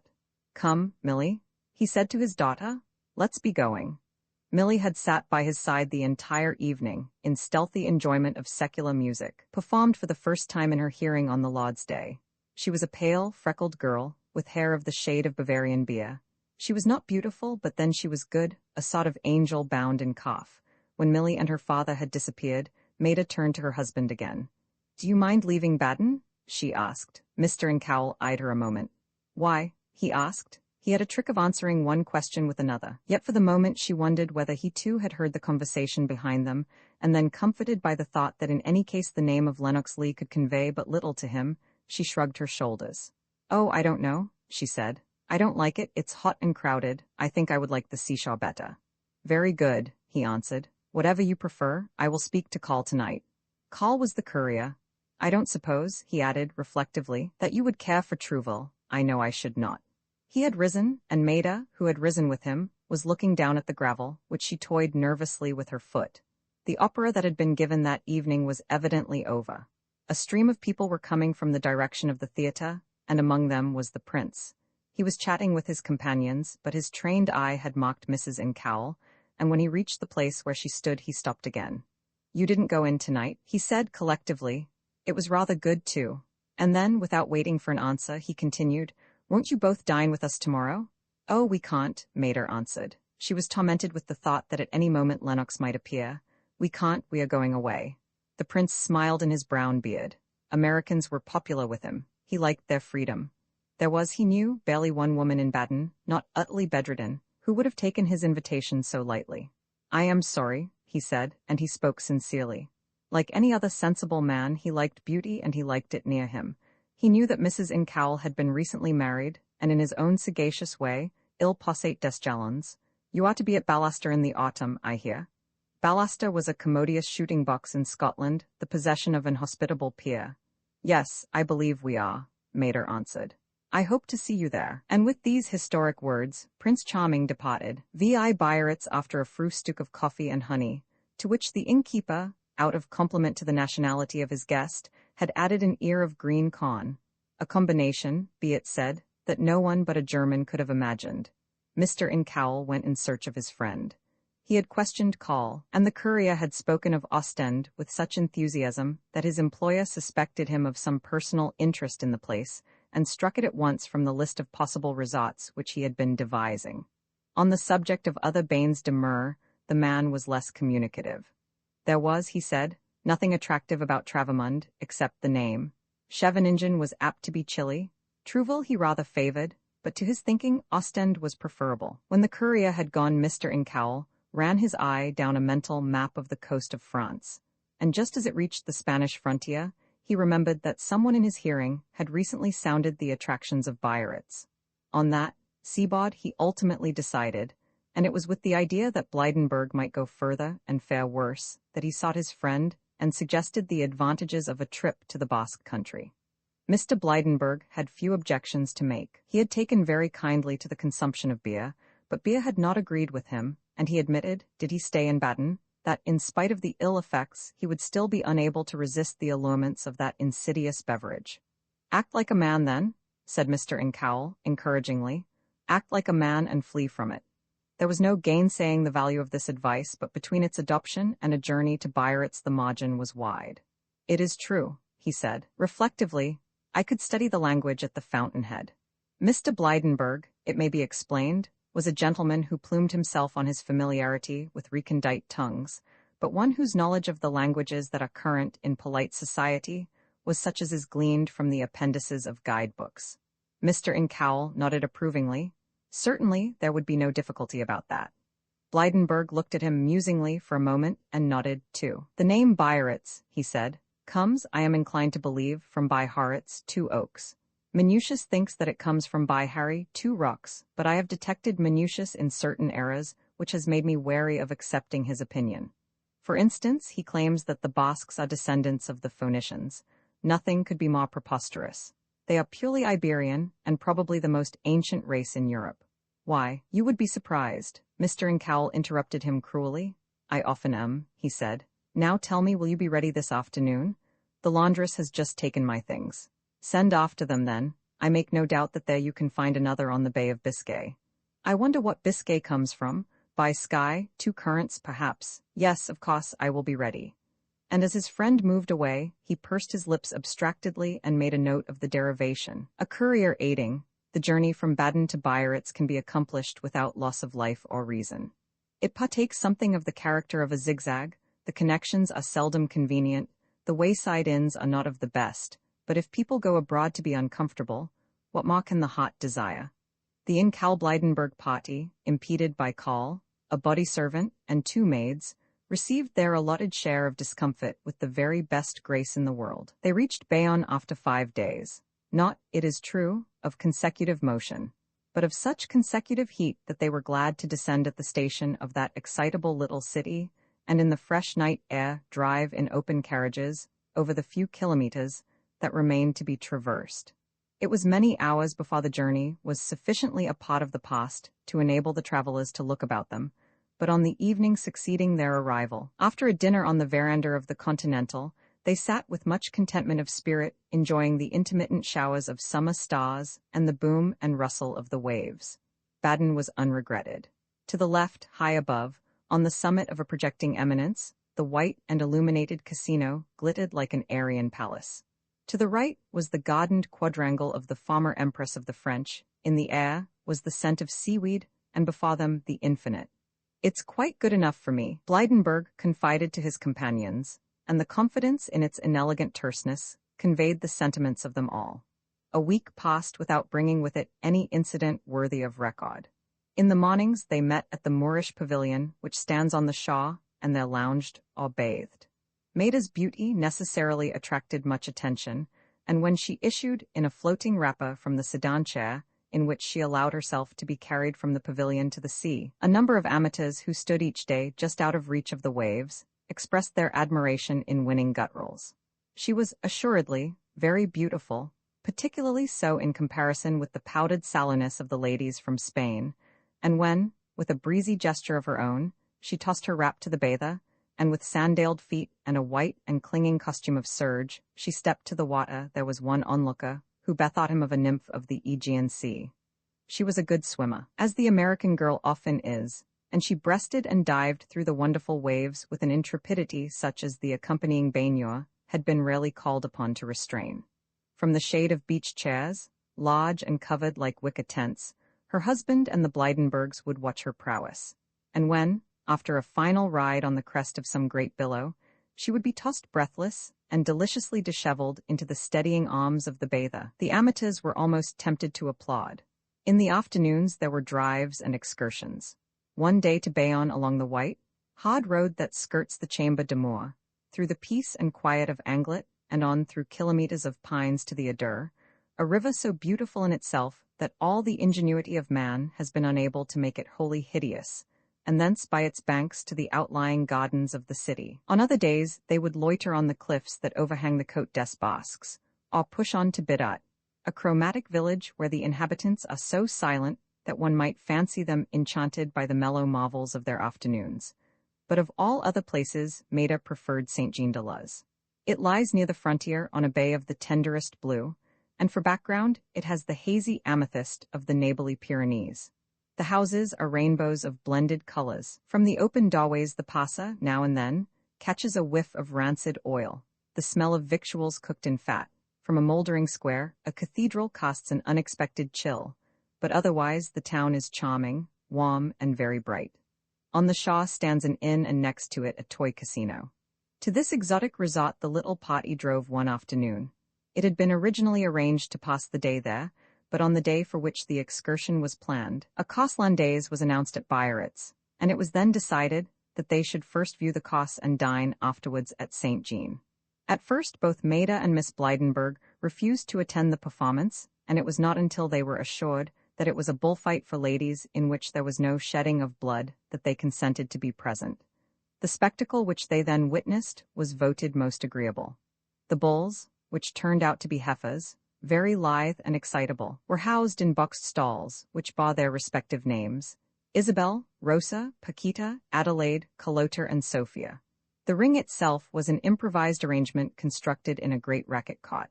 The spectators, according to their means, found seats on either side, the poorer in the sun and the more wealthy in the shaded tribune d'honneur. After a premonitory blare from municipal brass, the quadrille entered the arena.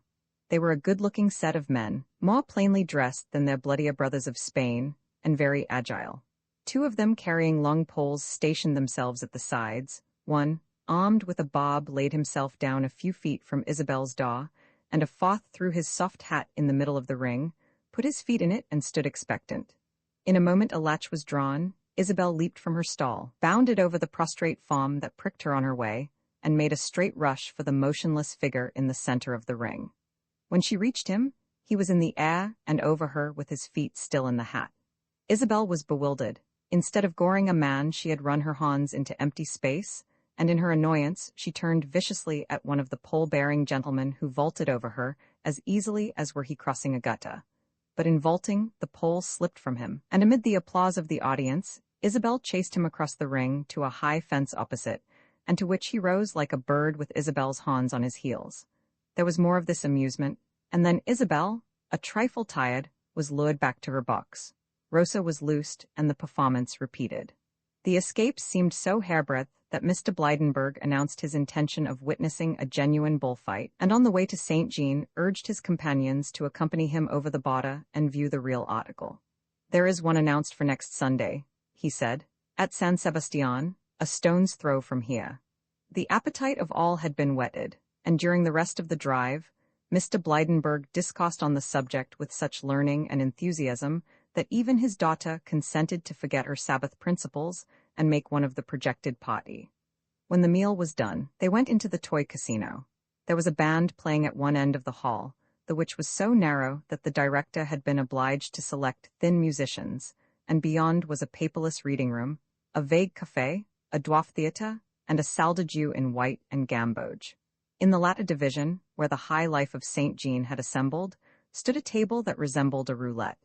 In its center were miniature revolving bulls, which immediately attracted Mr. Blydenburg's attention, and on the green baize were painted the names of cities.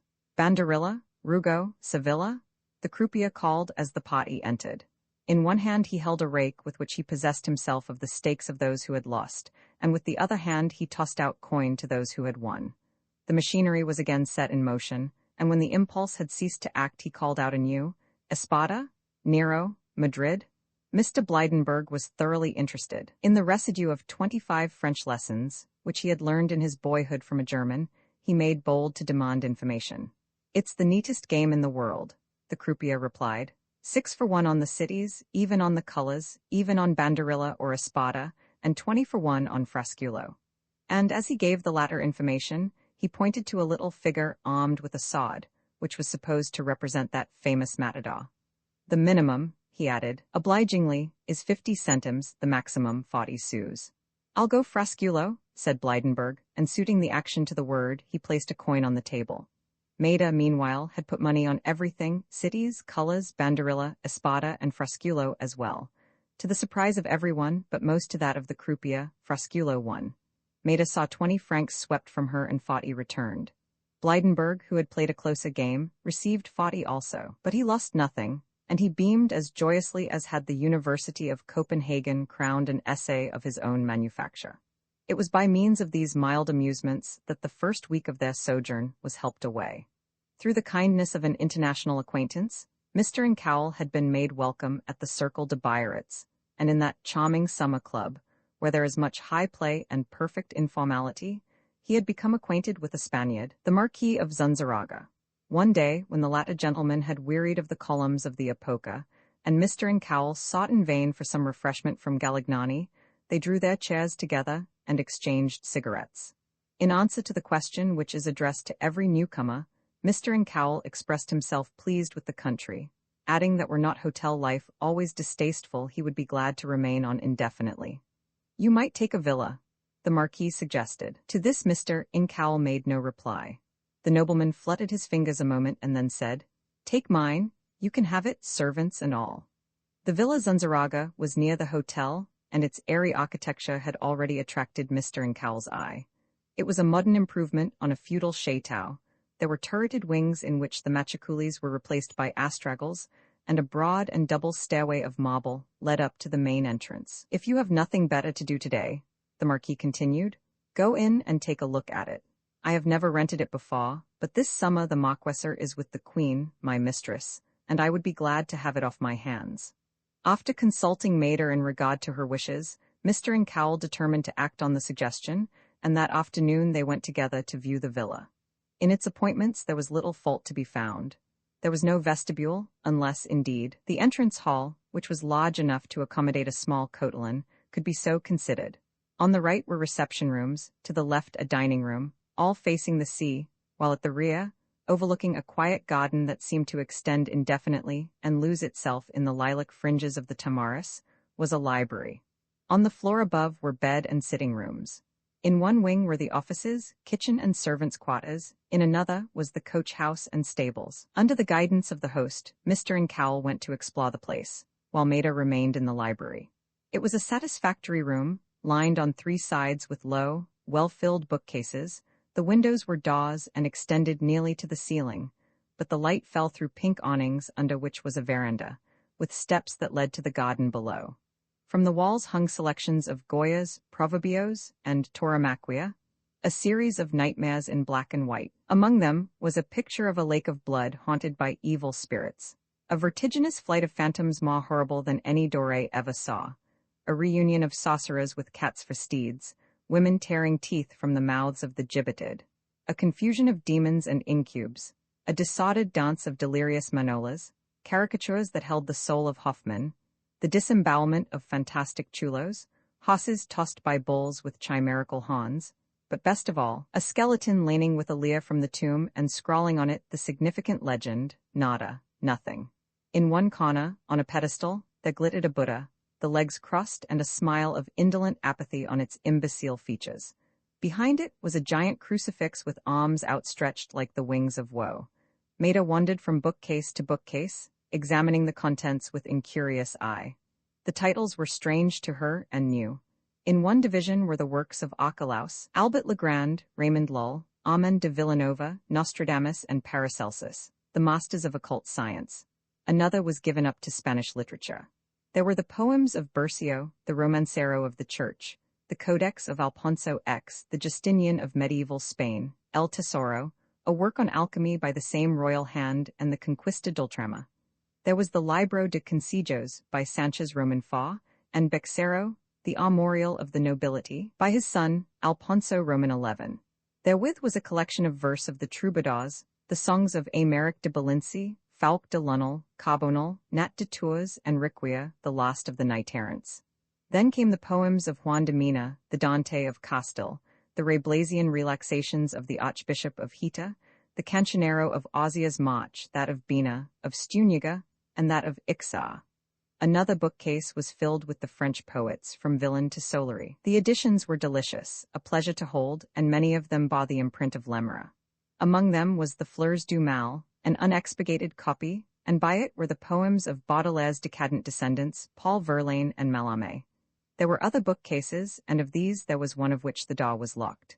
In it were Justine and Juliet, by the Marquis de Sade, the works of Payan, the works of Berolda de Verville, a copy of Mercius, a copy of Thierry's Philosophe, the Duracanis Amoris, Murabeau's Rideau Leve, Gameni by Alfred de Musset and George Sand, Boccaccio, the Heptameron, Paphian Days, Crabelin's Sopha, the Erotica Biblion, the Satyricon of Petronius, an illustrated catalogue of the Naples Museum, Voltaire's Pucelle, a work or two of Diderot's, Mézeroy's Dieu Amies, the Clouds, the Curé, everything, in fact, from Aristophanes to Zola. The collection was meaningless to Maida, and she turned aside and went out on the veranda. Below, on the gravel walk, was a cat with a tail like a banner and a neck furred like a ruff. Maida crumpled a bit of paper and threw it down. The cat jumped at it at once, toyed with it for a moment, and then, sliding backwards with a crab-like movement, its back arched, and its ears drawn down, it caught a glimpse of Maida's unfamiliar figure, and fled to the bushes with a shriek of feigned terror. A servant passed, and, ignorant of Maida's presence, apostrophized the retreating feline as a loafer and a liar. A moment later Mr. Incoul and the Marquis reappeared. "I have been admiring your angora," Maida said, "but I fear I startled it." The Marquis rubbed his hands together thoughtfully. "It is a wonderful animal," he answered, "but it is not an angora, it is a Tibetan cat, and though it does not talk, at least it converses. It is so odd in its ways that I called it mystigris, as one might a familiar spirit, but my children prefer Tai-mai. They think it more Tibetan, I fancy." He coughed slightly, and looking at the points of his fingers, he added, "I will leave it with you, of course." And then Maida understood that the matter was settled, and that the house was hers. Roman 7, what may be seen from a palco, the installation was accomplished without difficulty. The Marquis migrated to other shaws, and it took Maida but a short time to discover the pleasures of being luxuriously housed. The apartment which she selected for herself was composed of 4 rooms. There was a sitting room in an angle with windows overlooking the sea and others that gave on a quiet street which skirted one wing of the villa. Next to it was a bedroom also overlooking the street, while back of that, on the garden side, was a bath and a dressing room. A wide hall that was like a haunt of echoes separated these rooms from those of her husband. Through the street, which was too steep to be much of a thoroughfare, there came each morning the clinging strain of a pastoral melody, and a pipe-playing goatherd would pass leading his black, long-haired flock to the daws of those who bought the milk. When he had gone, the silence was stirred by another sound, a call that rose and fell with exquisite sweetness and died away in infinite vibrations. It came from a little old woman, toothless and bent, who, with summer in her voice, hawked crisp gold bread of crescent shape, vaunting its delicacy in bird-like trills. There were other vendors who announced their wares in similar ways, and one, a fisher, chanted a low and mournful measure which he must have caught from the sea. It was pleasant to be waked in this wise, Maida thought, and as she lay in her great bed of odorous wood, she listened to the calls, and when they had passed, the boom and retreating rustle of the waves occupied and lulled her. In such moments, the thoughts that visited her were impermanent and fleeting. She made no effort to stay them, preferring the vague to the outlined, watching the changes and transformations of fancy as though her soul and she were separate, as were her mind a landscape, some passage choicey, quevant charmant masques et bergamasques joint du luth et dansant et quasi tristes, sous leurs déguisements fantasques. The room was an accomplice of her languor. The windows were curtained with filmy yellow. Before them were miniature balconies filled with flowers, and as the sun rose the light filtered through flesh-colored awnings striated with ochre. The floor was a mosaic of variegated and lacquered wood. On either side of the bed were silk rugs, sea green and pink, seductive to the foot. The ceiling was a summer sky at dawn, a fresco in cinnabar and smalt. The Blydenburgs, less luxuriously inclined, remained at the hotel. Mr. Blydenburg had not as yet enjoyed an opportunity of conversing in Basque. He had indeed attempted to address a mildewed little girl whom he encountered one day when loitering on the cliffs, but the child had taken flight, and a mule that was pasturing on a bramble threw back its ears, elongated its tail, and curving its lips, brayed with such anguish that Mr. Blydenburg was fain to delay his studies until fortune offered a more favorable opportunity. It was at San Sebastian, he thought, that such an opportunity would be found ready-made, and on the morning of the projected excursion, he was in great and expectant spirits. The morning itself was one of those delicious forenoons that reminded one of Veronese. In the air was a caress, and in the breeze an exhilaration and a tonic. In the streets and about the squares there was an unusual liveliness, much loud talking, a great many oaths, and the irritation and excitement which is the prelude to a festival. The entire summer colony seemed to be on its way to Spain. In the courtyard of the Villa Zunzarraga, 4 horses harnessed to a landau stood in readiness. On the box the driver glistened with smart buttons and silver braid. His coat was shot, his culottes were white, his waistcoat red, and he had made himself operatic with the galloons and trappings of an 18th-century postilion. It was not every day in the year that he drove to a corrida. By way of preparation for the coming spectacle, Call, who stood at the carriage door, had already engaged a palco. When Blydenburg and Millie arrived, and the party had entered the landau, there was a brisk drive through the town, and a long sweep down the Route d'Espagne than which even the Corniche is not more lovely. The vaporous Pyrenees seemed near enough to be in reach of the hand. The elms that lined the roadside were monstrous. Like the elms in a druid forest, the fields were as green as had they been painted. There were pink villas with blinds of pale yellow, white houses roofed with tiles of mottled red, gardens splendid with the scent of honeysuckle, and children, bright-eyed, clear-featured, devoured by vermin and greed, ran out in a bold, aggressive way and called for coin. Estamos en España? The carriage had come to a sudden halt. In the beauties of the landscape, the journey had been forgotten, but at the driver's word, there came to each of them that sudden thrill which visits everyone that crosses a new frontier. Blydenburg looked eagerly about him. He had expected to be greeted by alcaldes and alguacils. He had fancied that he would view a jota, or at the very least a roadside bolero. Are we really in Spain? He wondered. In places of ladies in mantillas and short skirts there was a group of mangy laborers. The alcaldes and alguacils were represented by a sullen aduanero, and the only trace of local color was in a muttered coño de Dios that came wearily from a bystander. Certainly they were in Spain. The custom-house officer made a motion, and the carriage swept on. To the left was Fuenterrabia, dozing on its gulf of blue, and soon they were in Irun. There was another halt for lunch and a change of horses, and then on again. The scenery grew wilder, and the carriage jolted, for the road was poor. They passed the Jaizkabel, the Gainxurazqueta, the hamlet of Lizo, Passage, from whence Lafayette set sail, Renteria, a city outside of the year of our Lord. They crossed the Oyazun, they passed Altza, Another stream was bridged, and at last the circus hove in sight. The bullring of San Sebastian is sufficiently vast for a battalion to maneuver in at its ease. It is circled by a barrier some 5 feet high, back of which is another and a higher one. Between the two is a narrow passage.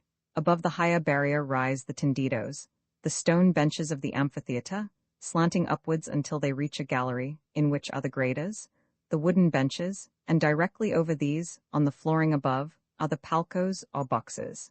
Each box holds 20 people. They are all alike save that of the president's, which is larger, decorated with hangings and furnished with chairs, the other boxes having only seats of board.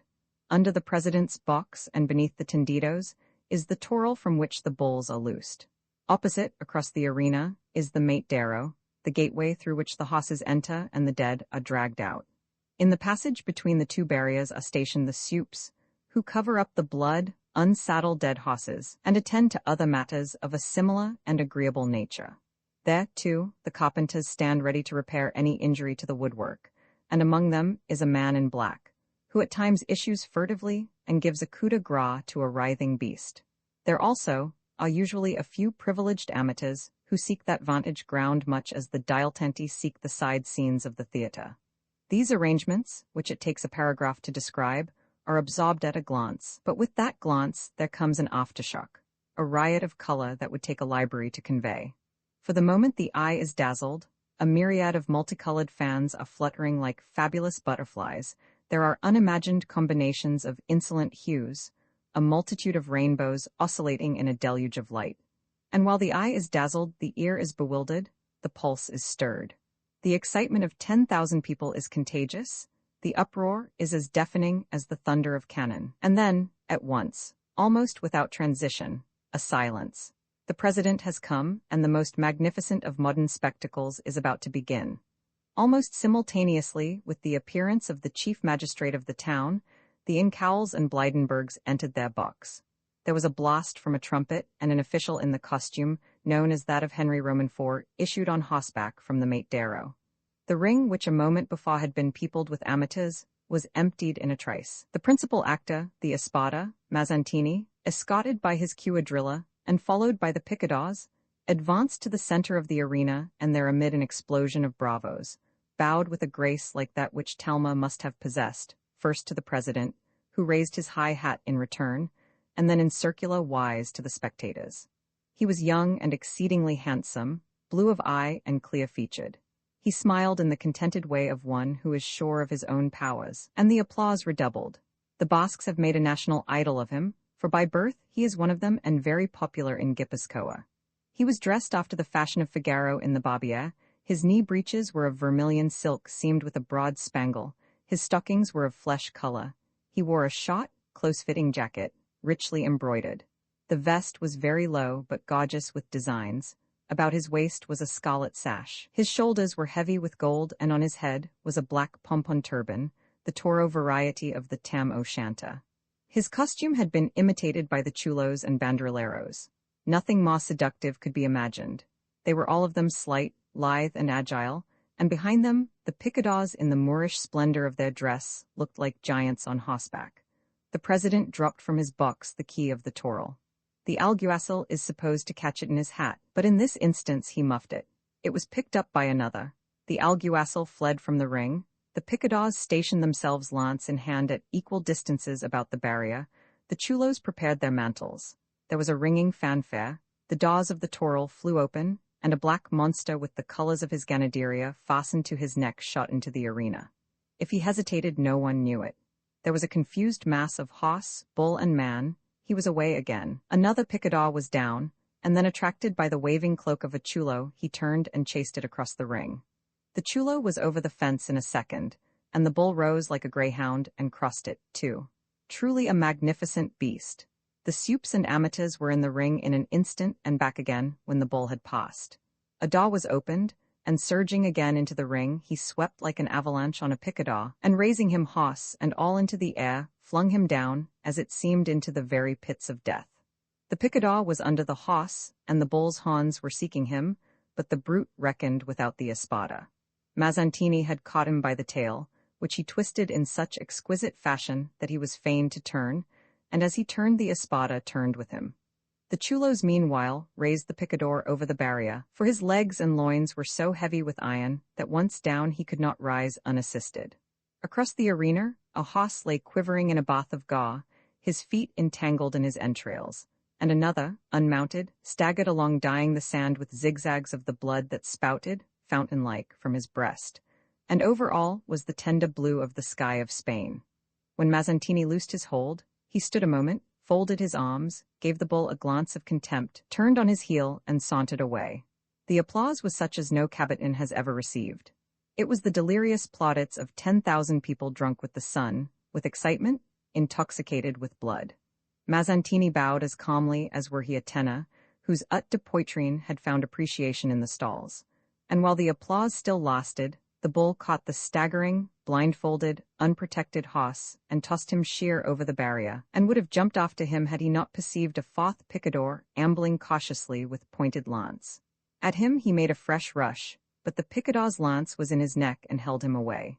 He broke loose, however, and with an under lunge disemboweled the shuddering hoss.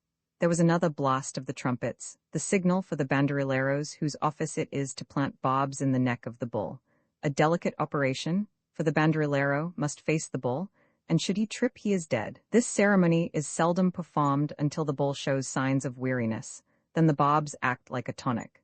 In this instance, the bull seemed as fresh as were he on his native heath, and the spectators were clamorous in their indignation. They called for more hosses, they accused the management of economy, men stood up and shook their fists at the president. It was for him to order out fresh steeds, and as he sat impassible, polis verso, as one may say, they shouted, "Fuego al president, perro de president, dog of a president, set him on fire." And there were catcalls and the screech of tin horns, and resounding and noisy insults, until the general attention was diverted by the pose of the banderillas and the leaping and kicking of the bull, seeking to free his neck from the torturing barbs.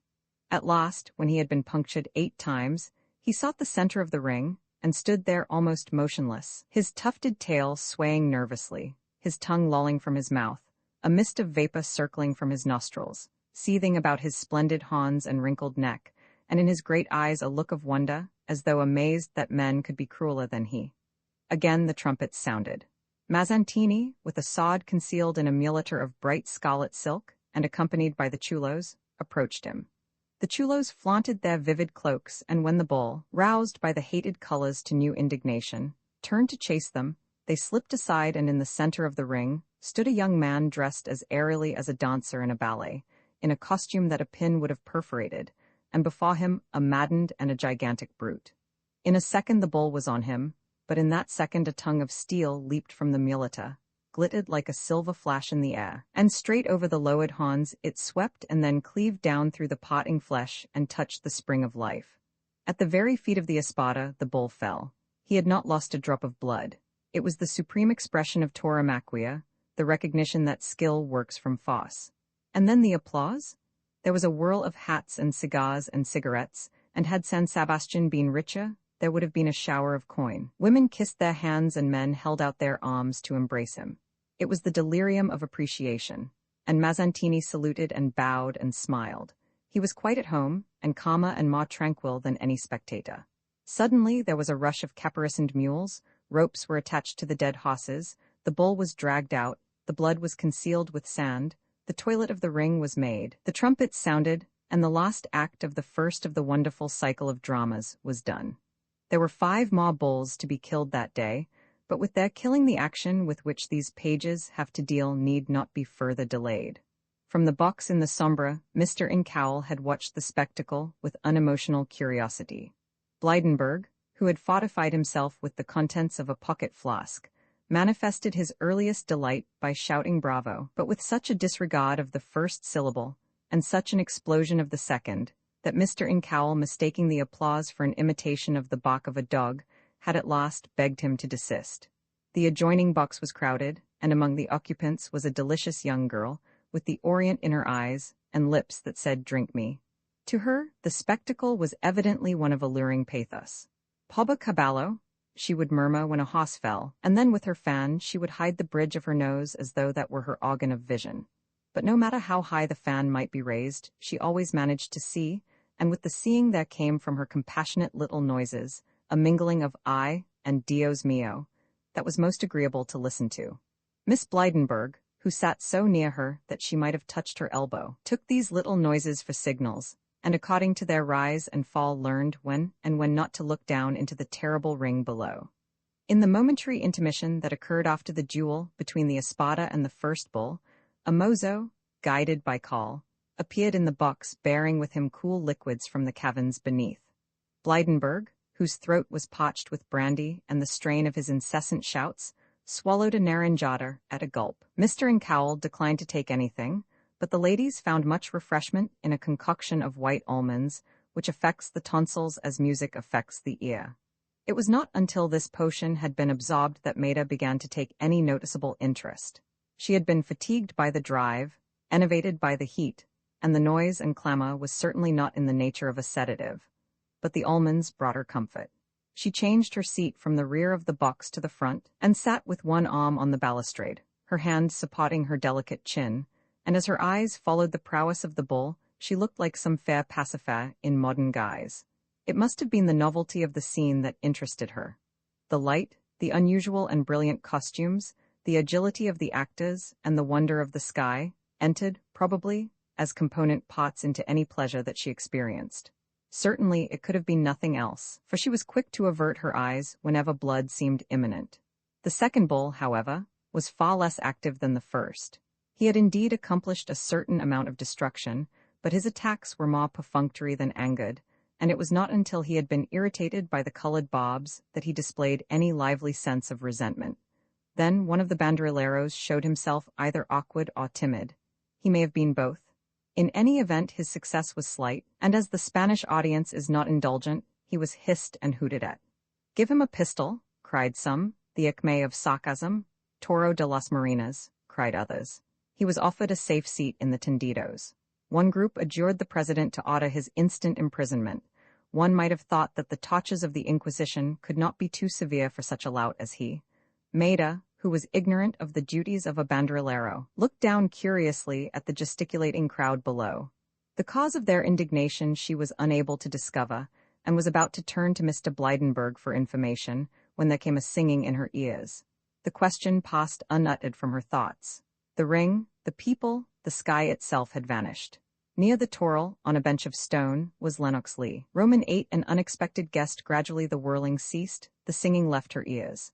Lee raised his hat and Maida bowed in return. His eyes lingered on her a moment, and then he turned and disappeared.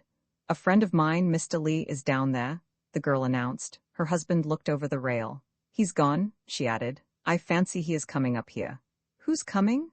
Blydenburg inquired, for he had caught the words.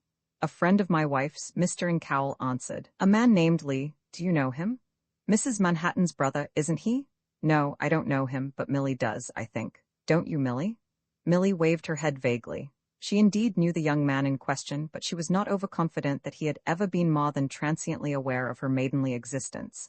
She had, however, no opportunity to formulate her uncertainty in words. There was a rap on the door, and Leigh entered.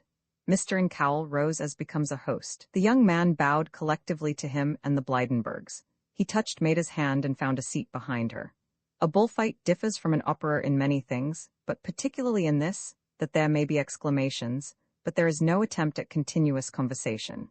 Lennox Lee, though not one to whom custom is law, said little during the rest of the performance. Now and then he bent forward to Maida, but whatever he may have said, his remarks were fragmentary and casual. This much Miss Blydenburg noticed, and she noticed also that Maida appeared more interested in her glove than in the spectacle in the ring. When the sixth and last bull had been vanquished, and the crowd was leaving the circus, Mr. Incoul turned to his guest. "We are to dine at the Inglaterra. Will you not join us?" "Thank you," Lennox answered. "I shall be glad to. I came here in the train, and I have had nothing since morning.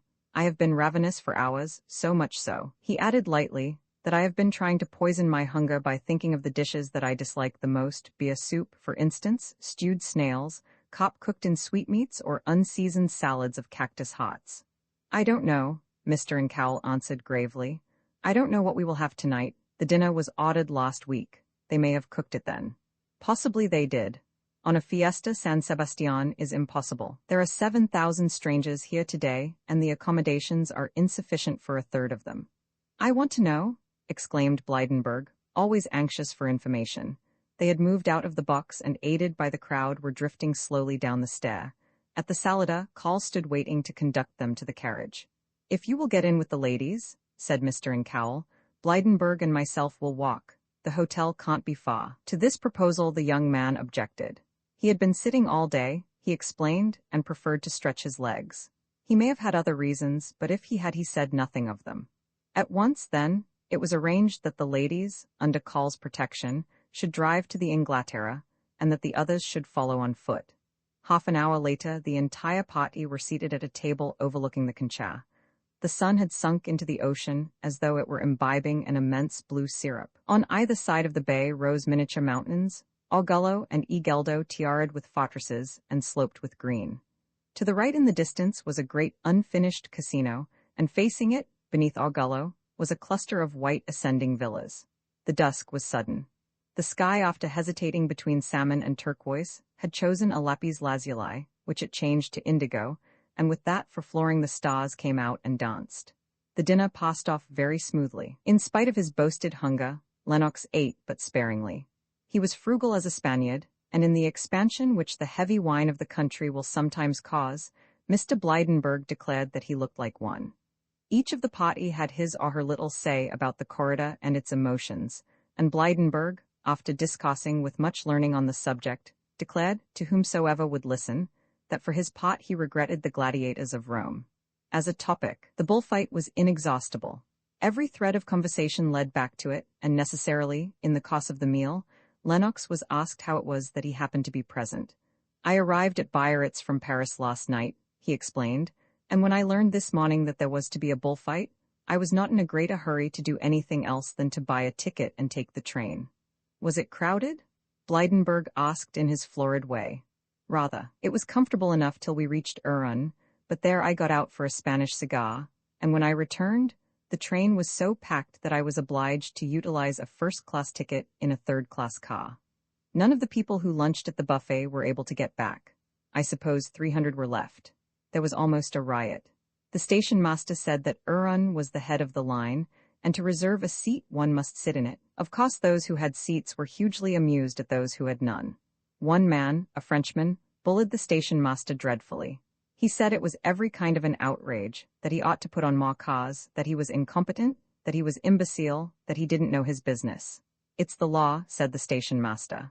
I don't care that for your law, cried the Frenchman, but the préfet, sir, to blazes with your préfet. But that was too strong. The Frenchman might abuse what he saw fit, but the préfet evidently was sacred. I suppose it was treasonable to speak of him in that style. In any event, the station master called up a file of soldiers and had the Frenchman led away. The onlookers were simply frantic with delight. If the Frenchman had only been shot before their eyes, it would indeed have been a charming prelude to a bullfight. And then, with an air that suggested retrospects of unexpressed regret, he added pensively, I have never seen a man shot. No, said Milly boldly, no more have I, not that I want to, though, she hastened to explain. It must be horrid. Lennox looked up at her, and then his eyes wandered to Maida and rested caressingly in her own, but the caress was transient. Immediately he turned and busied himself with his plate. Are you to be in Biarritz long? Mr. Incoul asked. The tone was perfectly courteous, friendly, even, but at the moment, from the very abruptness of the question, Lennox feared that the caress had been intercepted, and something of the mute drama divined. Mentally, he arranged Mr. Incoul as one constantly occupied in repeating J.I. de bon tabac, 2 NN horas pass, and it was his design to disarm that gentleman of any suspicion he might harbor that his good tobacco, in this instance at least, was an envied possession, or one over which he would be called to play the sentinel. The role of merry sage was frequent enough on the continent, but few knew better than Lennox Lee that it is rarely enacted in the States, and his intuitions had told him long before that it was one for which Mr. Incoul was ill adapted. Yet between the merry sage and the suspicionless husband there is a margin, and it was on that margin that Lennox determined that Mr. Incoul should tread. No, he answered at once, and without any visible sign of preoccupation. No, a day or two at most, I am on my way to Andalusia. Blydenburg, as usual, was immediately interested. It's very far, isn't it? He panted. Not so far as it used to be. Nowadays one can go all the way in a sleeping car. Gautier, who discovered it, had to go in a stagecoach, which must have been tedious. But in spite of the railways, the place is pretty much the same as it has been ever since the Middle Ages. Even the cholera has been unable to banish the local color. There are trains in Seville precisely as there are steamboats on the Grand Canal. But the sky is the same, and in the Sierra Morena there are still moors and as yet no advertisements. You have been there then? Yes, I was there some years ago. You ought to go yourself. I know of nothing so fabulous in its beauty. It is true I was there in the spring, but the autumn ought not to be a bad time to go. The country is parched, perhaps, but then you would hardly camp out. What do you say, Incoul? Blydenburg asked. Wouldn't you like it? He inquired of Maida. I could tell better when we get there, she answered. But we might go, she added, looking at her husband. Why, said Blydenburg, we could see Madrid and Burgos and Valladolid. It's all in the way. Lennox interrupted him. They are tiresome cities, though, and gloomy to a degree. Valladolid and Burgos are like conjuries of deserted prisons. Madrid is little different from any other large city. Fuenterrabia, next door here, is 1,000 times more interesting. It is Cordova you should visit, and Ronda, and Granada, and Sevilla, and Cadix. And as he uttered the names of these cities, he aromatized each of them with an accent that threw Blydenburg into stupors of admiration. Pronounced in that way, they seemed worth visiting indeed. Which of them do you like the best? I liked them all, Lennox answered. I liked each of them best. But which is the most beautiful? That depends on individual taste. I prefer Ronda, but Granada, I think, is most admired. If you will let me, I will quote a high authority. Grenade of face and tout says rivals. Grenade chant plus moment la mole serenade. El paint says masons des plus riches couleurs. Et el on dit. Que les vents suspendent leurs halines. Quand, par un soir d'été. Grenade dans ses plains. Répand ses femmes et ses fleurs. In private life, verse is difficult of recitation, but Lennox recited well. He made such music of the second line that there came with his voice the sound of guitars. The others he delivered with the vowels full as one hears them at the comedy, and therewith was a little pantomime so explanatory and suggestive that Blydenburg, whose knowledge of French was of the most rudimentary description, understood it all, and, in consequence, liked the young man the better. The dinner was done, and they moved out on the terrace. The moon had chased the stars, the Conchag glittered with lights, and before the hotel, a crowd circled in indolent coils as though wearied with the holiday. There were many people, too, on the terrace, and in passing from the dining room the little party, either by accident or design, got cut in twain. For the first time since the spring evening, Maida and Lennox were alone. Their solitude, it is true, was public, but that mattered little. Maida utilized the earliest moment by asking her companion how he got there. You should not have spoken to me, she added, before he could have answered. Maida? No, you must go, you? But I only came to find you, he whispered. To find me? How did you know where I was? The morning news told me. I was in Paris on my way to Baden, for I heard you were there, and then, of course, when I saw in the paper that you were here, I followed after. Then you are not going to Andalusia? No, not unless you do. The girl wrung her hand. Oh, Lennox, do go away. I can't, nor do you wish it. You must let me see you. I will come to you tomorrow. He has an excellent voice, not so full as Gaillard's, but his method is better. Mr. Incoul had suddenly approached them, and as suddenly Lennox's tone had changed. To all intents and purposes he was relating the merits of a tenor. The carriage is here, said Maida's husband. We must be going. I am sorry we can't offer you a seat, Mr. Lee. We are a trifle crowded as it is. Thank you, you are very kind. The train will take me safely enough. He walked with them to the carriage and aided Maida to enter it. Call, who had been standing at the door, mounted to the box. When all were seated, Mr. Incoul added, You must come and see us? Yes, come and see us too, Blydenburg echoed. By the way, where are you stopping? I shall be glad to do so, Lennox answered. I am at the Grand. He raised his hat and wished them a pleasant drive. The moon was shining full in his face, and Miss Blydenburg thought him even handsomer than Mazzantini. His good wishes were answered in chorus. Call nudged the driver, and in a moment the carriage swept by and left him standing in the road. What a nice, frank fellow he is, Blydenburg began. So different from the general run of young New Yorkers. There, I forgot to tell him I knew his sister. I am sorry. It would have seemed sort of friendly, made him feel more at home, don't you think? Not but that he seemed perfectly at his ease as it was. I wonder why he doesn't marry. None of those Lees have money, have they? He could pick up an heiress, though, in no time if he wanted to. Perhaps he prefers to be a bachelor. If he does, I don't blame him a bit, a good-looking young fellow. And so the amiable gentleman rambled on. After a while, finding that the reins of conversation were solely in his own hands, he took the fullest advantage of his position and discoursed at length on the bullfight, its history, its possibilities, the games of the Romans, how they fared under the Goths, what improvements came with the Moors, and wound up by suggesting an immediate visit to Fuenterrabia. For the moment, no enthusiasm was manifested. Mr. Incoul admitted that he would like to go, but the ladies said nothing, and presently the two men planned a little excursion by themselves. Miss Blydenburg had made herself comfortable and fallen into a doze, but Maida sat watching the retreating uplands with unseeing eyes. Her thoughts had wandered, the visible was lost to her. Who knows what women see are the dreams and regrets that may come to the most matter-of-fact.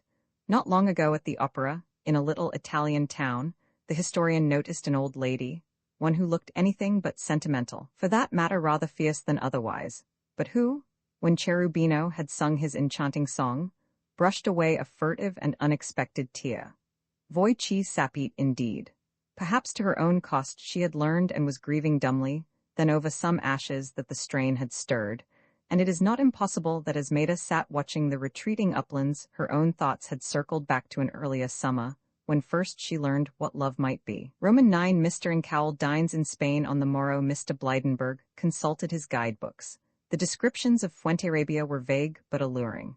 The streets, he learned, were narrow, the roofs met, the houses were black with age, the doors were heavy with armorials, the windows barred, in short, a medieval bourg that slept on a blue gulf and let time limp by unmocked. Among the inhabitants were some, he found, who accommodated travellers. The inns, it is true, were unstarred, but the names were so rich in suggestion that the neglect was not noticed. Mr. Blydenburg had never passed a night in Spain, and he felt that he would like to do so. This desire he succeeded in awakening in Mr. Incoul, and together they agreed to take an afternoon train, explore the town, pass the evening at the casino, and return to Biarritz the next morning. The program thus arranged was put into immediate execution. 2 days after the bullfight they were again on their way to the frontier, and as the train passed out of the station on its southern journey, Maida and Lennox Lee were preparing for a stroll on the sands. There is at Biarritz a division of the Shaw which, starting from the ruins of a Corsair's castle, extends on to St. Jean-de-Luz. It is known as the Côte des Basques. On one side are the cliffs, on the other the sea, and between the two is a broad avenue which almost disappears when the tide is high. The sand is fine as face powder, nuance Rachel, packed hard. From the cliffs the view is delicious. In the distance are the mountains curving and melting in the haze. Below, the ocean, spangled at the edges, is of a milky blue. Seen from the Shaw, the sea has the color of absinthe, an opalescent green, entangled and fringed with films of white. Here the mountains escape in the perspective, and as the sun sinks the cliffs glitter. At times the sky is flecked with little clouds that dwindle and fade into spirals of pink. At others great masses rise sheer against the horizon, as might the bastions of Titan homes. And again are gigantic cathedrals, their spires lost in azure, their turrets swooning in excesses of vermilion grace. The only sound is from the waves, but few come to listen. The Côte des Basques is not fashionable with the summer colony. It is merely beautiful and solitary. It was on the downs that Maida and Lennox first chose to walk, but after a while, a sloping descent invited them to the Shaw below. Soon they rounded a projecting cliff, and Biarritz was hidden from them. The background was chalk festooned with green. Afar were the purple outlines of the Pyrenees, and before them, the ocean murmured its temptations of couch and of tomb. They had been talking earnestly with the egotism of people to whom everything save self is landscape. The encircling beauty in which they walked had not left them unimpressed, yet the influence had been remote and undiscerned. The effect had been that of accessories. But now they were silent, for the wonder of the scene was upon them. Presently Maida, finding a stone conveniently placed, sat down on the sand and used the stone for a back. Lennox threw himself at her feet. From the downs above there came now and then the slumberous tinkle of a bell, but so faintly that it fused with the rustle of the waves. No one heard it save a little girl who was tending cattle and who knew by the tinkle where each of her charges browsed. She was a ragged child, barefooted and not very wise. She was afraid of strangers with the vague fear that children have. And at times during the summer, when tourists crossed the downs where her cattle were, she would hide till they had passed. On this afternoon she had been occupying herself with blades of grass. which she threw in the air and watched float down to the Shah below. But at last she had wearied of this amusement, and was about to turn and bully the cows in the shrill little voice which was hers, when Maida and her companion appeared on the scene. The child felt almost secure. Nothing but a bird could reach her from the Shah, and of birds she had no fear, and so, being curious, and not very much afraid, she watched the couple with timid, inquisitive eyes. For a long time she watched, and for a long time they remained motionless in the positions which they had first chosen. At times the sound of their voices reached her. She wished she were a little nearer that she might hear what they said. She had never seen people sit on the beach before, though she had heard that people sometimes did so, all night too, and that they were called smugglers. But somehow the people beneath her did not seem to belong to that category. For a moment she thought that they might be guarding the coast, and at that thought an inherent instinctive fear of officials beat in her small breast. She had indeed heard of female smugglers. There was her own aunt, for instance. But no, she had never heard of a coast guard in woman's clothes. That idea had to be dismissed, and so she wondered and watched until she forgot all about them, and turned her attention to a white sail in the open. The white sail fainted in sheets of cobalt. The sun which had neared the horizon was dying in throes of crimson and gamboge. It was time, she knew, to drive the cattle home. She stood up and brushed her hair aside, and as she did so, her eyes fell again on the couple below. The man had moved. He was not lying as he had been with his back to the bluff.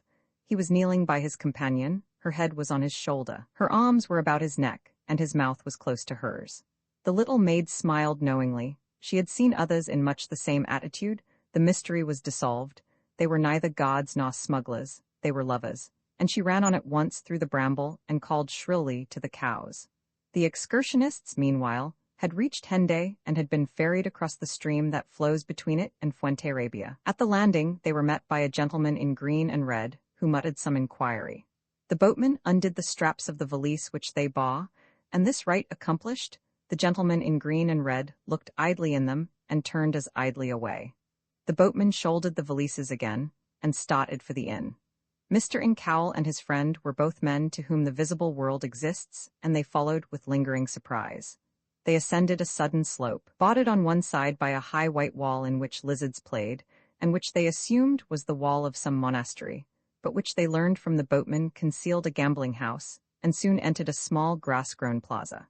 To the right was a church, immense, austere. To the left were some mildewed dwellings. From an upper window, a man with a crimson turban looked down with indifferent eyes, and abruptly a bird sang. From the plaza they entered the main street and soon were at the inn. Mr. Incoul and Blydenburg were both men to whom the visible world exists, but they were also men to whom the material world has much significance. In the hall of the inn a chicken and 2 turkeys clucked with fearless composure. The public room was small, close, and full of insects. At a rickety table, an old man, puffy and scornful, was quarreling with himself on the subject of a peseta which he held in his hand. The innkeeper, a frowsy female, emerged from some remote den, eyed them with unmollifiable suspicion, and disappeared. "We can't stop here," said Blydenburg with the air of a man denying the feasibility of a trip to the moon. On inquiry, they learned that the town contained nothing better. At the casino, there were roulette tables, but no beds. Travelers usually stopped at Henday or at Urun. "Then we will go back to Biarritz." They sent their valises on again to the landing place, and then set out in search of objects of interest. The palace of Chalamagny scowled at them in a tottering, impotent way. When they attempted to enter the church, a chill caught them neck and crop and forced them back. For some time they wandered about in an aimless, unguided fashion, yet whatever direction they chose, that direction fed them firmly back to the landing place. At last they entered the casino. The grounds were charming, a trifle unkempt perhaps. The walks were not free from weeds, but the air was as heavy with the odor of flowers as a perfumery shop in Bond Street. In one alley, in a bower of trees, was a row of tables. The covers were white and the glassware unexceptionable. "We could dine here," Blydenburg said in a self-examining way. A pretty girl of the Manola type, dressed like a soubrette in a vaudeville, approached and decorated his lapel with a tuberose. "We certainly can dine here," he repeated. The girl seemed to divine the meaning of his words. "Ciertamente, caballero," she lisped. Mr. Blydenburg had never been called caballero before, and he liked it. "What do you say, Incoul?" he asked. "I am willing, order it now if you care to." But the ordering was not easy. Mr. Blydenburg had never studied pantomime, and his gestures were more indicative of a patient describing a toothache to a dentist than of an American citizen ordering an evening meal. "Care you stay?" he repeated, and then from some abyss of memory, he called to his aid detached phrases in German. The girl laughed blithely. Her mouth was like a pomegranate cut in twain. She took a thin book bound in Morocco from the table and handed it to the unhappy gentleman. It was, he found, a list of dishes and of wines. In his excitement, he pointed one after another to 3 different soups, and then waving the book at the girl as who should say, "I leave the rest to you," he dared Mr. Incoul to go into the casino and break the bank for an appetizer. The casino, a low building of leprous white, stood in the center of the garden. At the door, a lackey, in frayed, ill-fitting livery, took their sticks and gave them numbered checks in exchange. The gambling room was on the floor above, and occupied the entire length of the house. There, about a roulette table, a dozen men were seated playing in a cheap and vicious way for small stakes. They looked exactly what they were, and nothing worse can be said of them. A den of thieves in a miniature paradise, thought Mr. Blydenburg, and his fancy was so pleasured with the phrase that he determined to write a letter to the Evening Post, in which, with that for title, he would give a description of Fuenterrabia. He found a seat and began to play. Mr. Incoul looked on for a moment and then sought the reading room. When he returned, Blydenburg had a heap of counters before him. "I have won all that," he exclaimed exultingly. He looked at his watch. It was after 7. He cashed the counters and together they went down again to the garden. The dinner was ready. They had 1 soup, not 3, and other dishes of which no particular mention is necessary. But therewith was a bottle of Val de Peñas, a wine so delicious that a temperance lecturer suffering from hydrophobia would have drunk of it. The manola with the pomegranate mouth fluttered near them, and toward the close of the meal Mr. Blydenburg chucked her under the chin. "Nice girl that," he announced complacently. "I dare say," his friend answered, "but I have never been able to take an interest in women of that class."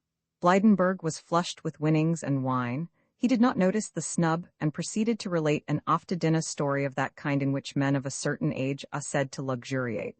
Mr. Incoul listened negligently. "God knows," he said at last, "I am not a Puritan, but I like refinement and immorality are incompatible. Fiddlesticks, look at London, look at Paris, New York even. There are women whom you and I both know, women in the very best society, of whom all manner of things are said and known.